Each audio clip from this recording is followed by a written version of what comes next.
जय गौर हरि बोल हरि बोल हरि बोल जय गौर हरि बोल।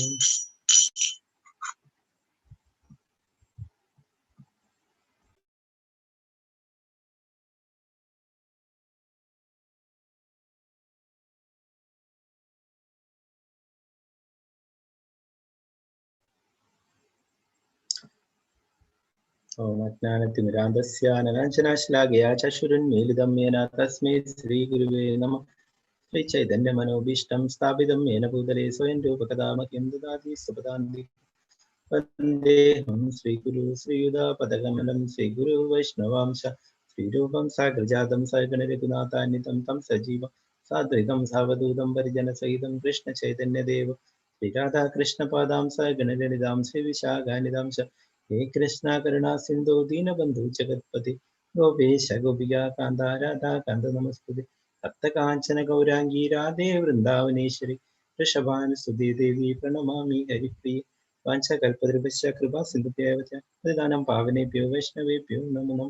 पंचतत्त्वात्मकं कृष्णं भक्तरूपस्वरूपं भक्तावतारं भक्ताख्यं नमामि भक्तशक्तिं नित्यानन्दमहं नमामि सर्वानन्दकरं परमहरिनाम पतन्ते नमो महावदन्याय कृष्ण प्रेम प्रदाय कृष्णाय कृष्ण चैतन्य नाम्ने विष्णु नमो विष्णुवादाय कृष्ण पृष्ठाय भूतले श्रीमदे भक्ति वेदांत स्वामी निधामिने नमस्ते सरस्वती देवी गौरवाणी प्रचारिणे निर्विशेष शून्यवादी पाश्चात्य देशधारिणे जय श्री कृष्ण चैतन्य प्रभु नित्यानंद श्री अद्वैत गदाधर श्रीवासादि गौर भक्तवृंद हरे कृष्ण कृष्ण कृष्ण हरे हरे हरे राम राम राम हरे हरे गुरुवे गौरचंद्राय राधिकाय तदले कृष्णाय कृष्ण भक्ताय तद्भक्ताय नमो नमः। प्रभुपाद की जय। हरे कृष्ण दिव्य माता जी स्क्रीन കാണാവോ जी? ഹരേ കൃഷ്ണ പ്രഭുജി ഷെയർ ആവുന്നേ ഉള്ളൂ. ഓക്കേ സൗണ്ട് ക്ലിയർ ആണല്ലോ അല്ലേ? ആ ഇപ്പോ കാണാം, ക്ലിയർ ആണ്, സൗണ്ട് ക്ലിയർ ആണ്. ഓക്കേ ഹരേ കൃഷ്ണ. ഹരേ കൃഷ്ണ. ഹരേ കൃഷ്ണ സൂര്യ മാതാ जी हरे कृष्ण. हरे कृष्ण प्रभु जी वेलकम. हरे कृष्ण. हरे कृष्ण अनिल प्रभु हरे कृष्ण.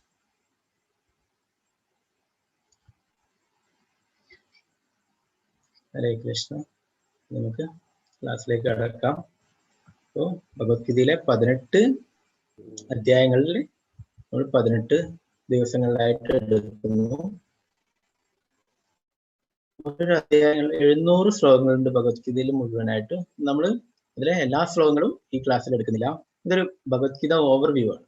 നമ്മൾ ഭഗവത്ഗീതയെ കുറിച്ചിട്ട് ഒരു ചെറുതായിട്ടൊന്ന് മനസ്സിലാക്കൽ മാത്രം. എന്താണ് നമുക്ക് അതിന്റെ പടിയായിട്ട് സെക്കൻഡ് ലെവൽ ഉണ്ട്, അഡ്വാൻസ് ലെവൽ 2 എന്ന് പറഞ്ഞിട്ടുണ്ട്. സെക്കൻഡ് ലെവലായിട്ട് ഈ 18 ദിവസത്തെ ക്ലാസ് കഴിഞ്ഞതിന് ശേഷം വേറെ കോഴ്സ് ഉണ്ട്, അതും ഫ്രീ ആണ്. പിന്നെ 3ാമത്തെ ലെവലുണ്ട്. പിന്നെ അത് കഴിഞ്ഞിട്ട് 4ാമത്തെ ലെവലായിട്ടുള്ള ഭക്തി ശാസ്ത്രി എന്ന് പറഞ്ഞിട്ടുണ്ട്. 1 വർഷത്തോളമുള്ള കോഴ്സാണ്. അതും നിങ്ങൾക്ക് ഫ്രീ ആയിട്ട് ചെയ്യാൻ പറ്റും. ഇസ്കോൺ രാധാ ഗോവിന്ദ മന്ദിറിന്റെ കീഴിലെ നാമനിഷ്ഠത ടെമ്പിൾ പ്രസിഡന്റ് നാമനിഷ്ഠദാസ് പ്രഭുജിയാണ് ക്ലാസ് ഒക്കെ എടുക്കുന്നത്.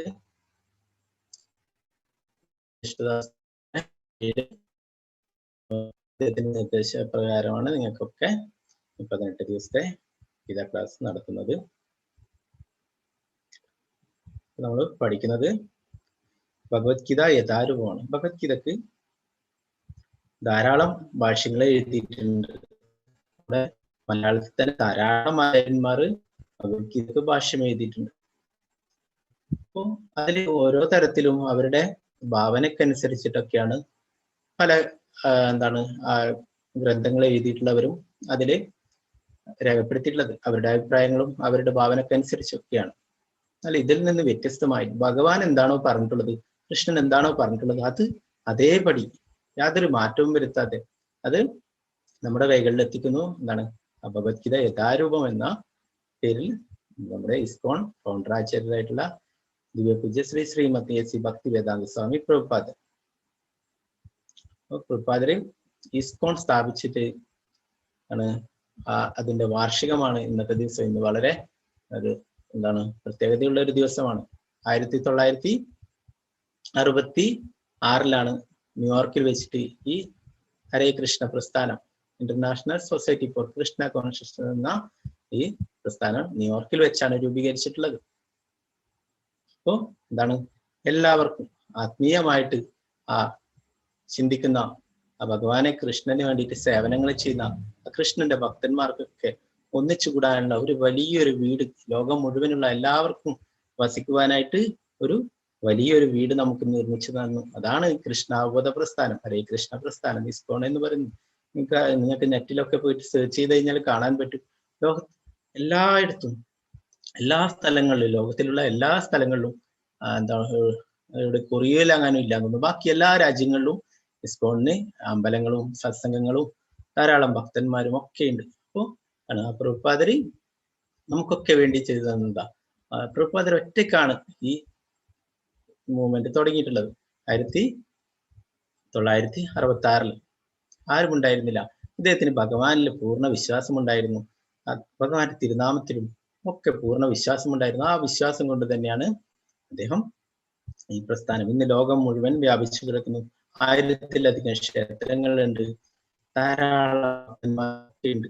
അപ്പോൾ ഇതൊക്കെ സ്ഥാപിച്ചിട്ടുള്ളത് ശ്രീ ഭക്തിവേദാന്ത സ്വാമി ശ്രീല പ്രഭുപാദരാണ്. അദ്ദേഹത്തിന്റെ കാരുണ്യം കൊണ്ടാണ് നമുക്ക് ഇതൊക്കെ മനസ്സിലാക്കാൻ സാധിച്ചത്. അദ്ദേഹം ആയിരക്കണക്കിന് പുസ്തകങ്ങൾ സംസ്കൃതത്തിൽ നിന്നും ഇംഗ്ലീഷിലും മറ്റുള്ള ഭാഷകളിലേക്ക് തർജ്ജമ ചെയ്തിട്ടുണ്ട്. ആ പ്രഭുപാദരെ കുറിച്ച് കുറച്ച് കാര്യങ്ങൾ മനസ്സിലാക്കാം അല്ലെ. നമുക്ക് എന്താണ് നമ്മുടെ ആചാര്യനെ കുറിച്ച് അറിയണം അല്ലെ. നമ്മുടെ പ്രഭുപാദരുടെ ആ വിവർത്തനം എഴുതിയിട്ടുള്ള ശ്രീമദ് ഭഗവത്ഗീതയാണ് പഠിക്കുന്നത്. ശ്രീല പ്രഭുപാദർന്ന് ചുരുക്കി പറയും എന്താണ്, ശ്രീ ഭക്തിവേദാന്ത സ്വാമി പ്രഭുപാദർ, അഭയ ചരണാരവിന്ദ ഭക്തിവേദാന്ത സ്വാമി പ്രഭുപാദർ എന്ന് പറയും. പ്രഭുപാദര് ജനിച്ചിട്ടുള്ളത് എന്താണ്, ഒരു വൈഷ്ണവ കുടുംബത്തിൽ തന്നെയാണ് ജനിച്ചിട്ടുണ്ടായിരുന്നത്.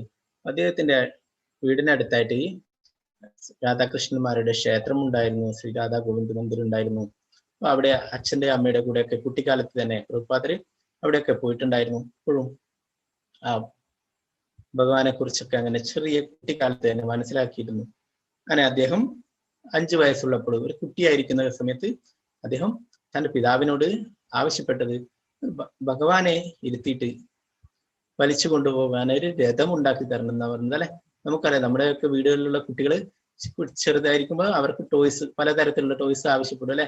കാറ് വേണം, ബൈക്ക് വേണം, അങ്ങനെയുള്ള ചെറിയ ചെറിയ ടോയ്സ് ഒക്കെ ആവശ്യപ്പെടും അല്ലെ. അവര് എന്നാലും പ്രഭുപാദർ ആവശ്യപ്പെട്ടത് ഇതിനൊന്നല്ല. പ്രഭുപാദർ ആവശ്യപ്പെട്ടത് ഒരു രഥം ഉണ്ടാക്കിയിട്ട് അതില് എന്താണ് ആ ഭഗവാനെ ഇരുത്തിയിട്ട് വലിച്ചു കൊണ്ടുപോകാൻ വേണ്ടിയിട്ട് അല്ലെ. നമ്മൾ കഴിഞ്ഞ ജൂലൈ മാസം ഉണ്ടായിരുന്നു ജഗന്നാഥ രഥയാത്ര, ഒറീസയിലെ പുരിയിൽ നടക്കുന്ന ജഗന്നാഥ രഥോത്സവം. അതെന്താണ് നാഷണൽ ചാനലൊക്കെ ലൈവായിട്ടുണ്ടായിരുന്നു, നിങ്ങളൊക്കെ കണ്ടിട്ടുണ്ടാവും കുറെ ആൾക്കാരൊക്കെ. അപ്പൊ എന്താണ്, ഭഗവാനെ ആ രഥത്തിൽ വെച്ച് ഇരുത്തിയിട്ട് കയറിൽ പിടിച്ചെല്ലാം ഭക്തന്മാരൊക്കെ വലിക്കുന്നു. എന്താണ്, നമ്മുടെ ഹൃദയത്തിലേക്ക് ഭഗവാനെ വലിക്കുന്നു എന്ന് പറയും. അപ്പൊ ആ രഥയാത്ര പ്രഭുപാദർ കുട്ടിക്കാലത്ത് തന്നെ ആഘോഷിച്ചിരുന്നു, പരിശീലിച്ചിരുന്നു. അപ്പൊ അങ്ങനെ ആ പ്രഭുപാദർ അന്ന് തുടങ്ങിയതാണ്. 5 വയസ്സുള്ളപ്പോൾ രഥയാത്ര നടത്തുകയുണ്ടായി. അദ്ദേഹം അമേരിക്കയിൽ പോയിട്ട് അവിടെയോ ഒക്കെ എല്ലാം വിദേശ രാജ്യങ്ങളിലൊക്കെ രഥയാത്ര സംഘടിപ്പിക്കുകയുണ്ടായി. അവർക്കൊക്കെ ആ രഥയാത്രയുടെ മഹത്വത്തെ കുറിച്ചൊക്കെ പറയുകയുണ്ടായി. ഈ കൃഷ്ണാബോധം പ്രചരിപ്പിക്കാനുള്ള ആ പരിശീലനം 5 വയസ്സ് മുതലേ പ്രഭുപാദർ തുടങ്ങിയിരുന്നു. ഇവിടെ നിങ്ങൾക്ക് പിക്ചറിൽ കാണാം, തന്റെ സുഹൃത്തുക്കളെയൊക്കെ വിളിച്ചിട്ട് അവരെ കൊണ്ടൊക്കെ ഭഗവാന്റെ കീർത്തനങ്ങളൊക്കെ ചൊല്ലിച്ചിട്ട് അവർക്ക് പ്രസാദമൊക്കെ വിതരണം ചെയ്തിട്ടായിരുന്നു പ്രഭുപാദർ ആഘോഷിച്ചിരുന്നത്. പ്രഭുപാദർ പിന്നീട് അദ്ദേഹത്തിന്റെ സുഹൃത്തായിട്ടുള്ള ഒരാളുടെ കൂടെ ഒരു കൽക്കത്തയിൽ മായാപൂരിൽ നിന്നും ഒരു സന്യാസി ഉണ്ടെന്ന് പറയുകയുണ്ടായി. ആ സന്യാസിയെ കാണാൻ വേണ്ടിയിട്ട് തന്റെ സുഹൃത്ത് നിർബന്ധിച്ചിട്ട് കൂട്ടിക്കൊണ്ടുപോവുകയുണ്ടായി പ്രഭുപാദരെ. അപ്പോ പ്രഭുപാദർക്ക് ആ കുട്ടിക്കാലത്ത് തന്നെ തന്റെ വീട്ടിൽ വന്നിട്ട് അച്ഛനോടൊക്കെ പരിചയമുള്ള കുറെ ആൾക്കാരുണ്ടായിരുന്നു, സന്യാസിമാരൊക്കെ പ്രഭുപാദർ കുട്ടിക്കാലത്ത് കാണുമായിരുന്നു. അവരൊക്കെ സന്യാസി വേഷം ഇട്ടിട്ടുണ്ടെങ്കിലും ചിലരൊക്കെ പുകവലിക്കുന്നു, അങ്ങനെയുള്ള പലതരത്തിലുള്ള മോശങ്ങളൊക്കെ ചെയ്യുന്നതായിട്ട് പ്രഭുപാദർ കണ്ടിരുന്നു. അപ്പൊ അവരോടൊക്കെ വെറുപ്പായിരുന്നു പ്രഭുപാദർ കുട്ടിക്കാലത്ത്. എന്നാൽ അതുകൊണ്ട് തന്നെ എന്താണ് പോകാൻ മടിച്ചു എങ്കിലും ആ സുഹൃത്തിന്റെ നിർബന്ധത്തിന് വഴങ്ങിയിട്ട് അവിടെ പോവുകയുണ്ടായി. അവിടെ പോയപ്പോൾ പ്രഭുപാദർ ഇതുവരെ കണ്ടിരുന്നിട്ടുള്ള തരത്തിലുള്ള സന്യാസിമാരായിരുന്നില്ല അവിടെ ഉണ്ടായിരുന്നത്. അവരൊക്കെ എന്താണ് മുന്നേ കണ്ടിട്ട് ഉണ്ടായത് വ്യത്യസ്തമായിരുന്നു. പ്രഭാഷണം കേൾക്കുകയുണ്ടായി. ആ സന്യാസിയാണ് ഭക്തി സിദ്ധാന്ത സരസ്വതി ഠാക്കൂർ എന്ന് പറയും. പ്രഭുപാദരുടെ ഗുരുവാണ് ഭക്തി സിദ്ധാന്ത സരസ്വതി ഠാക്കൂർ. പ്രഭുപാദരെ ആ സമയത്ത് ഗാന്ധിജിയുടെ ഈ പ്രസ്ഥാനത്തിൽ, സ്വാതന്ത്ര്യ സമര പ്രസ്ഥാനത്തിലൊക്കെ പ്രവർത്തിക്കുന്ന സമയമായിരുന്നു. അങ്ങനെ ആ സ്വാതന്ത്ര്യത്തിന് വേണ്ടിയിട്ട് പ്രവർത്തിക്കാൻ വേണ്ടിയിട്ടുള്ള ആ സംഘടനയില് ഉണ്ടായിരുന്നു.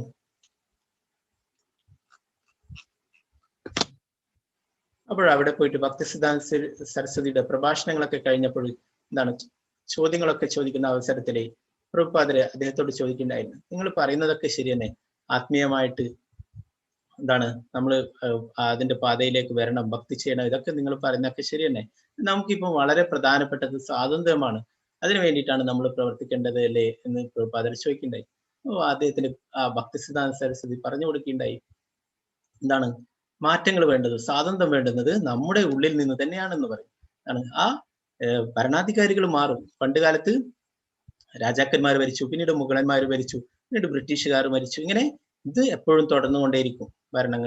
ഭരണം മാറിക്കൊണ്ടേയിരിക്കും. എന്നാൽ വേണ്ടുന്നത് എന്താണ്? നമ്മുടെ ഉള്ളിൽ നിന്ന് മാറ്റങ്ങൾ ഉണ്ടാവണം, നമ്മുടെ ഉള്ളിലാണ് സ്വാതന്ത്ര്യം കിട്ടേണ്ടത് എന്ന് പറയും.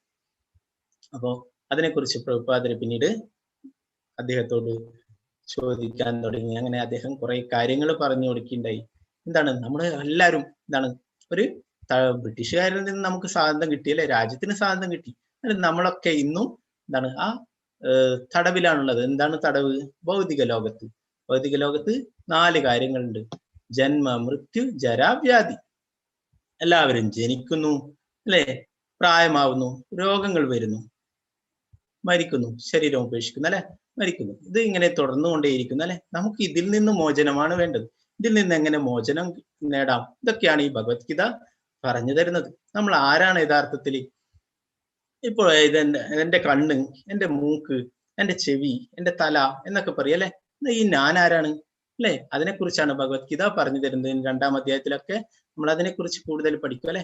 നമ്മളിപ്പോ ആരോടെങ്കിലും സുഹൃത്തുക്കളോടൊക്കെ പറയുമ്പോൾ നമ്മൾ പറയും അല്ലെ, ഞാൻ എൻ്റെ കൂടെ എന്ന് പറയും അല്ലെ, ഞാൻ എൻ്റെ കൂടെ എന്ന് അല്ലെ. എന്താണ് നമ്മുടെ ഇവിടെ ചെസ്റ്റിൽ തൊട്ടിട്ട് പറയും അല്ലെ, ഞാൻ എൻ്റെ കൂടെ എന്ന് പറയും അല്ലെ. എന്നിട്ട് ഞാൻ എൻ്റെ കൂടെ എന്ന് പറഞ്ഞിട്ട് എവിടെയും കയ്യോ കാലൊക്കെ തൊട്ടിട്ട് പറയുക അല്ല അല്ലെ, ഞാൻ എൻ്റെ കൂടെ എന്ന് പറയും അല്ലെ. അപ്പൊ ഈ ഞാൻ എന്ന് പറയുന്നത് ആരാണ്? അത് നമ്മുടെ ഹൃദയത്തിലാണുള്ളത് അല്ലെ. നമ്മളൊക്കെ ആത്മാവാണ്. അതിനെക്കുറിച്ചൊക്കെ നാളത്തെ അദ്ദേഹത്തിൽ നമ്മൾ കൂടുതൽ പഠിക്കും. അപ്പൊ ഇതൊക്കെ പ്രഭുപാദർക്ക് പറഞ്ഞു കൊടുക്കുകയുണ്ടായി. അങ്ങനെ പ്രഭുപാദരി മനസ്സുകൊണ്ട് തന്നെ വിചാരിച്ചു, ഇദ്ദേഹമാണ് എൻ്റെ ഗുരു എന്ന് വിചാരിച്ചിട്ട് പിന്നീട് അദ്ദേഹത്തിന്റെ ഉപദേശങ്ങൾ സ്വീകരിക്കുകയുണ്ടായി. അങ്ങനെ അദ്ദേഹം 2 നിർദ്ദേശങ്ങളാണ് പ്രഭുപാദർക്ക് കൊടുത്തിട്ടുണ്ടായിരുന്നത്. ഒന്ന്, നിനക്ക് ഇംഗ്ലീഷിൽ നല്ല പരിജ്ഞാനമുണ്ട്, അതുകൊണ്ട് തന്നെ നീ ഈ ഭഗവത്ഗീതയുടെയും ഭാഗവതത്തിന്റെ ഒക്കെ സന്ദേശങ്ങൾ അമേരിക്ക പോലുള്ള ആ വിദേശ രാജ്യങ്ങളിലൊക്കെ പ്രചരിപ്പിക്കണം. പിന്നെ നിനക്ക് എപ്പോഴെങ്കിലും പണം ലഭ്യമാകുമ്പോൾ നീ ഈ ഗ്രന്ഥങ്ങളൊക്കെ പ്രിന്റ് ചെയ്ത് വിതരണം ചെയ്യണം. ഈ 2 നിർദ്ദേശങ്ങളാണ് പ്രഭുപാദർക്ക് ഗുരു നൽകിയിട്ടുണ്ടായിരുന്നത്. പിന്നീട് പ്രഭുപാദർ അതിനു വേണ്ടിയിട്ടുള്ള പരിശ്രമമായിരുന്നു. അങ്ങനെ ഇന്ത്യയിലെ ചെറിയ ചെറിയ സംരംഭങ്ങളൊക്കെ തുടങ്ങിയിട്ടുണ്ടായിരുന്നു. ലീഗ് ഓഫ് ഡിവോട്ടീസ് എന്ന് പറഞ്ഞത് ജാൻസിയിൽ ഒരു ചെറിയ സംരംഭം തുടങ്ങിയുണ്ടായി. എന്നാൽ അതൊന്നും അത്ര കണ്ട് വിജയിച്ചില്ല. പിന്നീട് അദ്ദേഹം ബാക്ക് ടു ഗോഡ് ഹെഡ് എന്ന മാസിക അച്ചടിച്ചിറക്കിയുണ്ടായി ഇംഗ്ലീഷിൽ. അതിന്റെ മലയാളം പതിപ്പ് ഇപ്പോഴും നമുക്ക് ലഭ്യമാണ്. ഭഗവത് ദർശനം എന്ന പേരിൽ ഇപ്പോഴും അത് പ്രസിദ്ധീകരിക്കുന്നുണ്ട്. ഇന്ന് പ്രഭുപാദർ തുടങ്ങി വെച്ചതാണ് അത്. അങ്ങനെ പ്രഭുപാദർ ബാക്ക് ടു ഗോഡ് ഹെഡ് മാസിക മാഗസിൻ പുറത്തിറങ്ങി. അത് അദ്ദേഹം തന്നെ ഗ്രന്ഥശാലകളിലും മറ്റ് ഹോട്ടലുകളിലും മറ്റ് തെരുവുകളിലൊക്കെ കൊണ്ടുപോയിട്ട് സ്വന്തമായിട്ട് വിതരണം ചെയ്യുകയുണ്ടായി. അങ്ങനെ ആ പ്രഭുപാദരുടെ ഗുരു പറഞ്ഞിട്ടുള്ള അത് അദ്ദേഹത്തിന്റെ ആ നിർദ്ദേശങ്ങൾ പാലിക്കുന്നതിനായിട്ടായിരുന്നു പിന്നീട് പ്രഭുപാദരുടെ പരിശ്രമം. അങ്ങനെ 1965 കൽക്കത്തയിൽ നിന്ന് ജലദൂത എന്ന ചരക്ക് കപ്പലിൽ അമേരിക്കയിലേക്ക് പോവുകയുണ്ടായി. അമേരിക്കയിലേക്ക് പോവാനായിട്ട് അതിന്റെ പെർമിഷന് വേണ്ടിയിട്ട് ധാരാളം തവണ ആ ഡൽഹിയിലുള്ള എംബസി ഓഫീസിൽ കയറി ഇറങ്ങുകയുണ്ടായി. അവർ പെർമിഷൻ കൊടുത്തിരുന്നില്ല. എന്താണ് കാരണം? പ്രഭുപാദർക്ക് അന്ന് വയസ്സ് 69 69 വയസ്സായ പ്രായമായ അവസ്ഥയിലായിരുന്നു. ഇത് അമേരിക്ക പോലുള്ള രാജ്യത്ത് അത്രയും എന്താണ് കൊടും തണുപ്പുള്ള രാജ്യത്ത് ഇത്രയും പ്രായമുള്ള മനുഷ്യർക്ക് പോയിട്ട് അവിടെ എങ്ങനെ കഴിയുമെന്ന് അവര് ഓർത്തു. അങ്ങനെ അവരെ പെർമിഷൻ നൽകിയിട്ടുണ്ടായിരുന്നില്ല. പ്രഭുപാദരുടെ നിരന്തര പരിശ്രമം കൊണ്ട് അവർ അവസാനം സമ്മതിക്കുകയുണ്ടായി. അങ്ങനെ 1965 ജലദൂത എന്ന ചരക്ക് കപ്പലില് കൽക്കട്ടയിൽ നിന്നും അമേരിക്കയിലേക്ക് പുറപ്പെടുകയുണ്ടായി.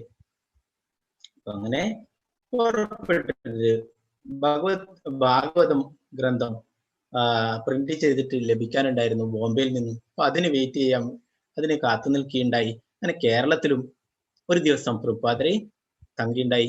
കേരളത്തിലെ കൊച്ചിയിൽ അവിടെ എന്താണ് ആ പ്രഭുപാദരുടെ ഓർമ്മയ്ക്കായിട്ട് അവിടെ സ്തൂപമൊക്കെ ഉണ്ടാക്കിയിട്ടുണ്ട് ഭക്തന്മാര്.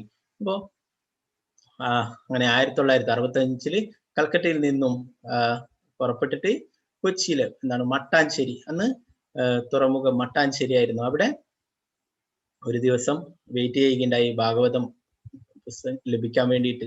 അപ്പൊ അങ്ങനെ കേരളത്തെയും പ്രഭുപാദരെ ഇഷ്ടപ്പെട്ടിരുന്നു. പ്രഭുപാദ് കേരളത്തെ കുറിച്ച് പറഞ്ഞു, കേരളത്തിലെ ജനങ്ങളൊക്കെ ഹെൽത്തി ആയിട്ട് വളരെ ഉയർന്നവരാണ്, നല്ല ആരോഗ്യ ബോധമുള്ളവരാണ് എന്നൊക്കെ പറയുകയുണ്ടായി. ഇവിടുത്തെ വലിയ ബനാനയെ കുറിച്ചൊക്കെ പ്രഭുപാദര് പറയുകയുണ്ടായി. അതൊക്കെ ഇഷ്ടപ്പെട്ടിരുന്നു. അപ്പൊ ആ പ്രഭുപാദര് ഇവിടെ നമ്മുടെ കേരളത്തിലെ കൊച്ചിയിലും വന്നിട്ടുണ്ടായിരുന്നു. ആ പ്രഭുപാദര് ആഗ്രഹിച്ചിട്ടുണ്ടാവും ഇവിടെയുള്ള കേരളത്തിലുള്ളവർക്കൊക്കെ കൃഷ്ണാബോധം ലഭിക്കണം. അതുകൊണ്ട് തന്നെ ആയിരിക്കും നമുക്ക് ഈ ഭഗവത്ഗീത യഥാരൂപം പഠിക്കാനും ഒക്കെ സാധിക്കുന്നത്. അപ്പൊ അങ്ങനെ ഭാഗവതം ഇവിടെ എന്താണ് ജലദൂത എന്ന ചരക്ക് കപ്പലിലേക്ക് ഇവിടെ വെച്ചിട്ടാണ്, കൊച്ചിയിൽ വെച്ചിട്ടാണ് ലോഡ് ചെയ്തിട്ട് കൊണ്ടുപോയത്. അങ്ങനെ 1.5 മാസത്തോളം എടുത്തു അവിടെ അമേരിക്കയിലേക്ക് എത്താൻ വേണ്ടിയിട്ട്. അതിനിടയിൽ എന്താണ് ആ ചരക്ക് കപ്പലിൽ വെച്ചിട്ട് 2 പ്രാവശ്യം അദ്ദേഹത്തിന് ഹൃദയാഘാതം ഉണ്ടാവുകയുണ്ടായി. അതൊക്കെ സഹിച്ചുകൊണ്ട് അദ്ദേഹം അമേരിക്കയിൽ എത്തുകയുണ്ടായി. അപ്പോഴും എന്താണ് തന്റെ വിശ്വാസം കൈവിടിഞ്ഞില്ല. അപ്പോഴും ഭഗവാനോട് പ്രാർത്ഥിക്കുകയുണ്ടായി, എന്റെ ഗുരുവിന്റെ നിർദ്ദേശങ്ങൾ പാലിക്കാൻ എനിക്ക് കഴിയണം, അത് പ്രാവർത്തികമാക്കാൻ കഴിയണം എന്നൊരു പ്രാർത്ഥന മാത്രമേ പ്രഭുപാദർക്ക് ഉണ്ടായിരുന്നുള്ളൂ. പ്രഭുപാദരുടെ കയ്യിൽ അപ്പോൾ പോകുമ്പോൾ 40 രൂപ, ഇന്ത്യൻ രൂപ 40 രൂപ മാത്രമേ ഉണ്ടായിരുന്നുള്ളൂ.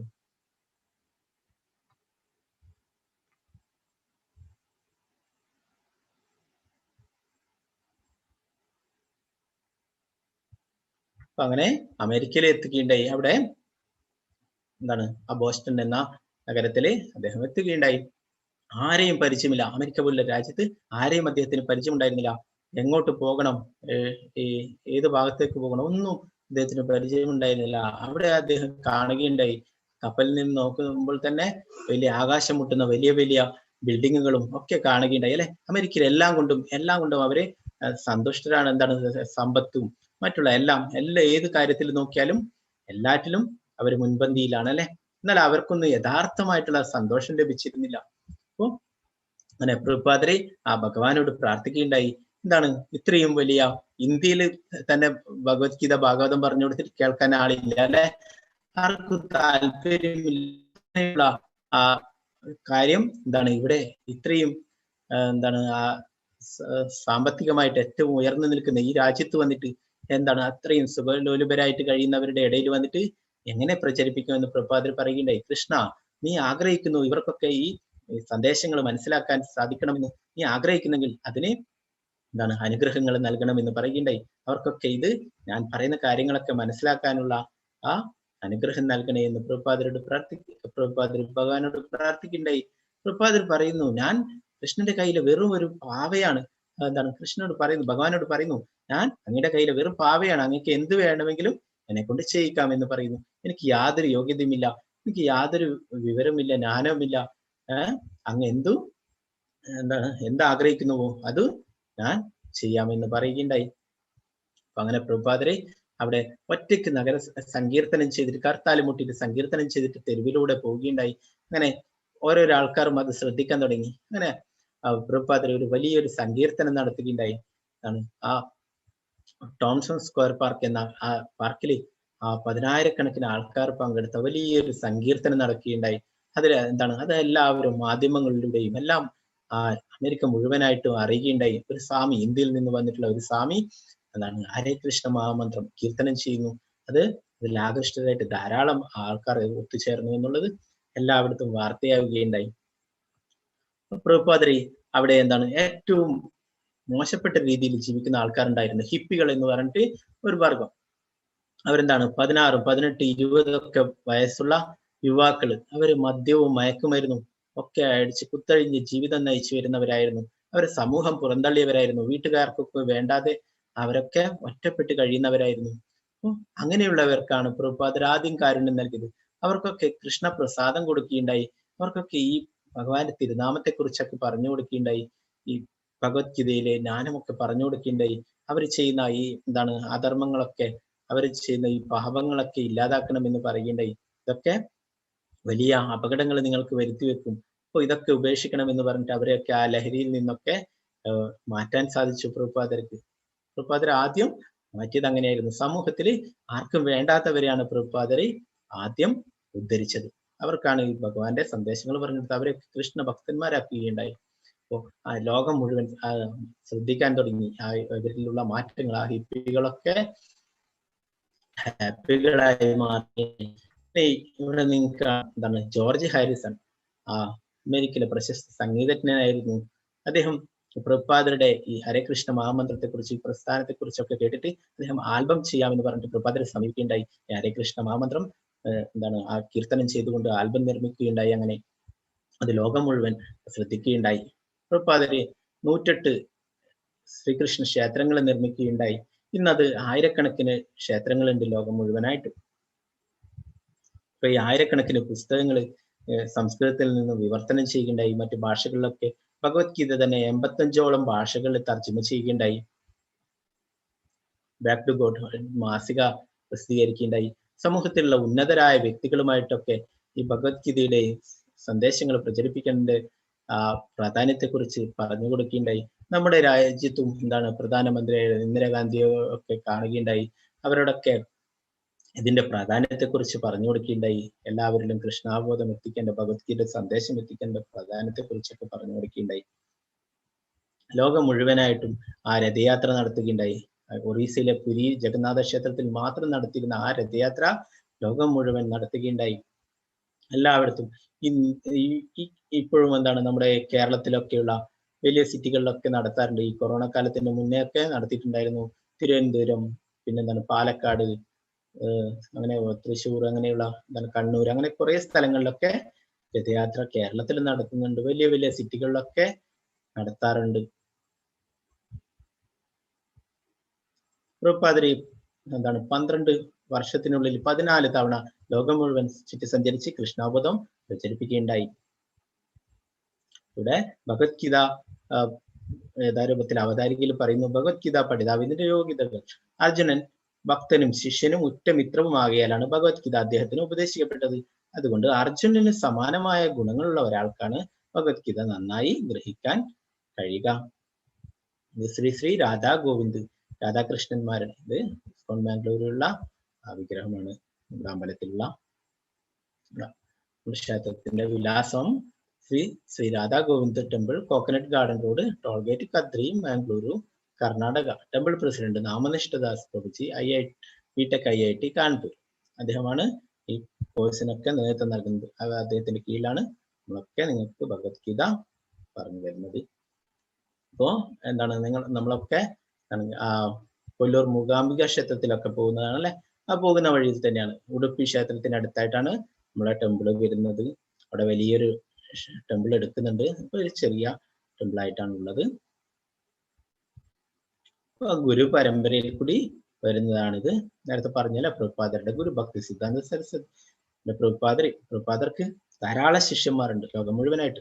ഇതിൽ പ്രധാനപ്പെട്ട പ്രഭുപാദർക്ക് ഇഷ്ടപ്പെട്ട ഒരു ശിഷ്യനാണ് ശ്രീല ജയപതാക സ്വാമി ഗുരു മഹാരാജ്. അദ്ദേഹം കൽക്കട്ടയിലെ മായാപൂരില് അവിടുത്തെ ക്ഷേത്രത്തില് എന്താണ് ആ ഭക്തി സേവനങ്ങളൊക്കെ ചെയ്തു.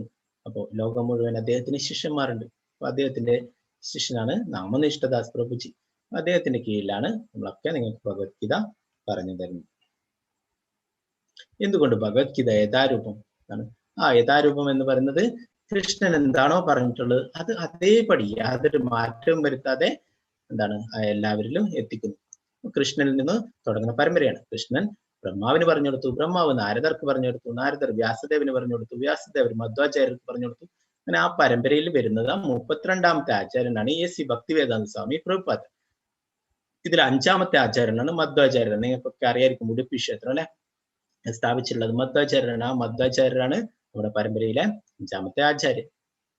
നമ്മുടെ പരമ്പരയെ ബ്രഹ്മമധ്വ ഗൗഡീയ വൈഷ്ണവ പരമ്പര സമ്പ്രദായം എന്ന് പറയുന്നത്. നമ്മുടെ സമ്പ്രദായം ബ്രഹ്മമധ്വ ഗൗഡീയ സമ്പ്രദായം. ബ്രഹ്മാവിൽ നിന്ന് തുടങ്ങി ആണ് ആ മധ്വാചാര്യരിലൂടെ ഗൗരംഗ മഹാപ്രഭുവായിട്ട് കൃഷ്ണൻ തന്നെ വന്നിട്ടുണ്ടായിരുന്നു. അപ്പൊ കൃഷ്ണാവബോധം പ്രചരിപ്പിക്കുവാൻ വേണ്ടിയിട്ട് അങ്ങനെയുള്ള ആ പരമ്പരയിൽ നിന്ന് വരുന്നതാണ്. നമ്മൾ ഈ 4ാമത്തെ അധ്യായത്തിൽ കൂടുതൽ പരമ്പരയെ കുറിച്ചൊക്കെ പഠിക്കുന്നുണ്ട്. ആ പരമ്പരയിൽ കൂടി വരുന്നവരിൽ നിന്ന് നമ്മൾ ഭഗവാനെ കുറിച്ച് കേട്ടറിയണം, ഭഗവത്ഗീത മനസ്സിലാക്കണമെന്ന് 4ാമത്തെ അധ്യായത്തിൽ കൂടുതൽ ഭഗവാൻ തന്നെ വിശദീകരിച്ചു തരുന്നുണ്ട്. 4 സമ്പ്രദായങ്ങളുണ്ട്. നമ്മുടെ ശ്രീ സമ്പ്രദായം, രുദ്ര സമ്പ്രദായം, കുമാര സമ്പ്രദായം, ബ്രഹ്മസമ്പ്രദായം. അതിലെ ബ്രഹ്മമധ്വ ഗൗഡീയ സമ്പ്രദായമാണ് നമ്മുടെ ഇസ്കോൺ ഫോളോ ചെയ്യുന്നത്. എന്താണ് നിങ്ങൾക്ക് ഇവിടെ കാണാം അല്ലെ, എന്താണ് നമ്മുടെ ഫോണൊക്കെ ചാർജ് ചെയ്യുമ്പോൾ അത് ശരിയായിട്ട് കണക്ട് ചെയ്തിട്ടില്ലെങ്കിൽ എന്താണ് അതിൽ ചാർജ് എത്തില്ല അല്ലെ. അപ്പൊ അതുപോലെ തന്നെ നമ്മൾ ആ ഗുരു പരമ്പരയിൽ നിന്ന് കിട്ടുന്ന ആ അറിവ് സ്വീകരിക്കണം. മറ്റുള്ള തരത്തിലുള്ള കഴിഞ്ഞാൽ നമുക്ക് യഥാർത്ഥമായിട്ടുള്ള ആ അറിവ് ലഭിക്കില്ല. ഗീതോപദേശത്തിന്റെ ആജ്ഞാനുസരണം സ്വീകരിക്കപ്പെടേണ്ടതാണ്. ഭഗവത്ഗീതയുടെ അന്തസത്ത ഭഗവത്ഗീതയിൽ തന്നെ സൂചിതമായിട്ടുണ്ട്. അതിങ്ങനെയാണ്: ഒരു മരുന്ന് സേവിക്കാൻ നാം ആഗ്രഹിക്കുമ്പോൾ അതിന്റെ ലേബലിൽ കൊടുത്ത നിർദ്ദേശങ്ങൾ നാം പാലിക്കണം. നാം ഒരിക്കലും നമ്മുടെ തന്നെ ആശയം അനുസരിച്ചോ ഒരു സ്നേഹിതന്റെ നിർദ്ദേശം അനുസരിച്ചോ മരുന്ന് കഴിക്കരുത്. ലേബലിൽ കാണുന്ന നിർദ്ദേശങ്ങൾ അനുസരിച്ചോ ഭിഷകരന്റെ ഡോക്ടറുടെ ഉപദേശങ്ങൾ അനുസരിച്ചോ സേവിക്കേണ്ടതാണ്. അതുപോലെ ഭഗവത്ഗീതയും ഗീതോപദേശകന്റെ ആജ്ഞാനുസരണം സ്വീകരിക്കപ്പെടേണ്ടതാണ്. ഭഗവാൻ കൃഷ്ണനാണ് ഗീതോപദേശകൻ. ഭഗവത്ഗീതയുടെ ഓരോ താളിലും അദ്ദേഹം പരമദിവ്യോത്തമ പുരുഷനായ ഭഗവാനാണെന്ന് പറയുന്നുണ്ട്. അപ്പോ ഗീതോപദേശകൻ ആരാണ്? ഭഗവാനാണ് അല്ലെ. ഭഗവത്ഗീത നമുക്കറിയാം 5000 വർഷങ്ങൾക്ക് മുന്നേ അർജുനന് പറഞ്ഞു കൊടുത്തത് അല്ലേ. അത് നമ്മൾ ഇപ്പോഴും പഠിക്കുന്ന അത് അതേപോലെ പ്രഭുപാദർ നമുക്ക് തന്നിട്ടുണ്ട്. എന്നാൽ ഈ ഭഗവത്ഗീതയുടെ ജ്ഞാനം 5000 വർഷം മുന്നേ അല്ല, അത് ഭഗവാൻ 4ാം അധ്യായത്തിൽ വെളിപ്പെടുത്തുന്നുണ്ട്. വിവസ്വാൻ എന്ന സൂര്യദേവന് 12 കോടി വർഷങ്ങൾക്ക് മുന്നേ തന്നെ ഭഗവാൻ ഈ ജ്ഞാനം പറഞ്ഞു കൊടുത്തിട്ടുണ്ട് എന്ന് പറയുന്നുണ്ട്. അപ്പോൾ അത് അത്രയും പുരാതനമായിട്ടുള്ളതാണ്, അത്രയും മുന്നേ ഉണ്ടായിട്ടുള്ളതാണ്. അപ്പോൾ അത് വീണ്ടും ഭഗവാൻ ഒരിക്കൽ കൂടി ആ കുരുക്ഷേത്ര യുദ്ധഭൂമിയിൽ വെച്ചിട്ട് അർജുനന് പറഞ്ഞു കൊടുക്കുക. അതിനെക്കുറിച്ചൊക്കെ 4ാം അധ്യായത്തിൽ നമുക്ക് കൂടുതൽ പഠിക്കാം. മായാവാദ പന്ഥാവിലൂടെ ഭഗവത്ഗീത പഠിക്കാൻ ശ്രമിക്കുന്നവർ വലിയ വിഡിത്തമാണ് ചെയ്യുന്നത്. ചൈതന്യ മഹാപ്രഭു വ്യക്തമായി പറഞ്ഞിട്ടുണ്ട്. അപ്രകാരമുള്ള വിഡിത്തത്തിന്റെ ഫലമായി വഴിതെറ്റിപ്പോയ ഒരു ഭഗവത്ഗീത വിദ്യാർത്ഥി ശരിയായ മാർഗനിർദ്ദേശമില്ലാതെ വിഷമിക്കുകയും സ്വധാമത്തിലേക്ക് ദൈവസന്നിധിയിലേക്ക് അയാൾക്ക് മടങ്ങാൻ സാധിക്കാതെ വരികയും ചെയ്യുന്നു. നേരത്തെ പറഞ്ഞാലേ അനേകം വിവർത്തനങ്ങളുണ്ട്. എന്താണ് ആ ഭഗവത്ഗീതക്ക് വ്യാഖ്യാനങ്ങൾ ചെയ്തിട്ടുണ്ട് അല്ലെ. അപ്പൊ ചില ആൾക്കാരൊക്കെ മായാവാദികളൊക്കെ ഭഗവാന്റെ രൂപത്തിൽ വിശ്വസിക്കുന്നില്ല. അവരൊക്കെ കൃഷ്ണന് രൂപമില്ല എന്ന് പറയുന്നു. അപ്പൊ ചൈതന്യ മഹാപ്രഭു പറയുന്നു, മായാവാദി കൃഷ്ണ അപരാധി. എന്താണ് കൃഷ്ണന് ശ്യാമസുന്ദര രൂപം ഉണ്ടല്ലെ. ആ ബ്രഹ്മസംഹിതയിൽ ബ്രഹ്മാവ് പറയുന്നു, വേണും കണന്തം അരവിന്ദ ദളായദാശം ബർഹാവതാം സമസിതാംബുജ സുന്ദരാംഗം കന്ദർപ്പ കോടി കമനീയ വിശേഷോപം ഗോവിന്ദമാദി പുരുഷൻ തമഹം ഭജം.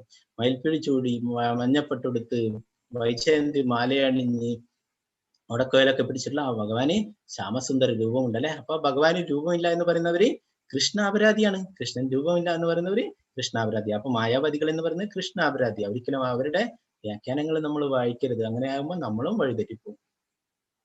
അപ്പൊ ഭഗവത്ഗീത എന്ന് പറയുന്നത് നമ്മുടെ ജീവിതത്തിലെ ഒരു ലൈഫ് മാനുവലാണ്. നമുക്കറിയാം, നമുക്ക് എന്തെങ്കിലും ഉപകരണങ്ങളൊക്കെ വാങ്ങിക്കുമ്പോൾ നമുക്ക് അതിന്റെ കൂടെ അതെങ്ങനെ പ്രവർത്തിപ്പിക്കണമെന്ന് ഉള്ള ഒരു ഒരു മാനുവൽ കൂടി ലഭിക്കും അല്ലെ. നമുക്ക് നമ്മളൊരു ഫ്രിഡ്ജ് വാങ്ങിച്ചോട്ടെ, TV വാങ്ങിച്ചോട്ടെ, വാഷിംഗ് മെഷീൻ, അങ്ങനെ എന്ത് ഉപകരണങ്ങൾ വാങ്ങിച്ചാലും അതെങ്ങനെ പ്രവർത്തിപ്പിക്കണം അല്ലെ, അതിനെക്കുറിച്ച് നിർദ്ദേശങ്ങൾ ഉണ്ടാവും. അത് പ്രകാരം നമ്മൾ പ്രവർത്തിപ്പിക്കുകയാണെങ്കിൽ അതിന് കേടുപാടുകൾ സംഭവിക്കില്ല അല്ലെ. അല്ലെ നമ്മൾ അതൊന്നും നോക്കാതെ നമുക്ക് തോന്നുന്ന പോലെ അത് പ്രവർത്തിപ്പിക്കുക, അതിന്റെ സ്വിച്ച് ഒക്കെ പിടിച്ചു നോക്കിയാല് അത് മോശം വരും അല്ലെ, കേട് സംഭവിക്കും അല്ലെ. ഇവിടെ കാണാം കുട്ടികൾ ടോയ്സ് ഒക്കെ അല്ലെ, അതിനൊക്കെ ഒരു മാനുവൽ ഉണ്ടാവും അല്ലെ. അപ്പൊ ഇതെങ്ങനെ പ്രവർത്തിപ്പിക്കണം എന്നൊക്കെ പറഞ്ഞിട്ടുള്ള അല്ലെ. അപ്പൊ അത് പ്രകാരം നമ്മൾ ചെയ്യുകയാണെങ്കിൽ അത് സുരക്ഷിതമായിട്ട് നിൽക്കും അല്ലെ. അതിന് കേടുപാടുകൾ സംഭവിക്കില്ല, അപകടങ്ങൾ സംഭവിക്കില്ല അല്ലെ.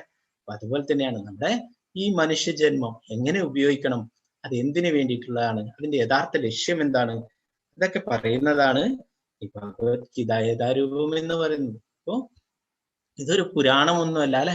പല ആൾക്കാർ പറയും ഇതൊന്നും ഭഗവത്ഗീത ഭാഗവതം ഇതൊക്കെ പുരാണ, ഇതൊക്കെ എന്തിനാ പഠിക്കുന്നത് എന്നൊക്കെ പറയും അല്ലെ. ഇതല്ല നമ്മുടെ ജീവിതം. ഇന്ന് നമുക്ക് കാണാം അല്ലെ, ഓരോ നിമിഷവും നമ്മൾ എന്താണ് ആ ഭൗതികമായിട്ടുള്ള വാർത്തകളൊക്കെ കേൾക്കുമ്പോൾ നമുക്ക് കാണാൻ സാധിക്കും അല്ലെ.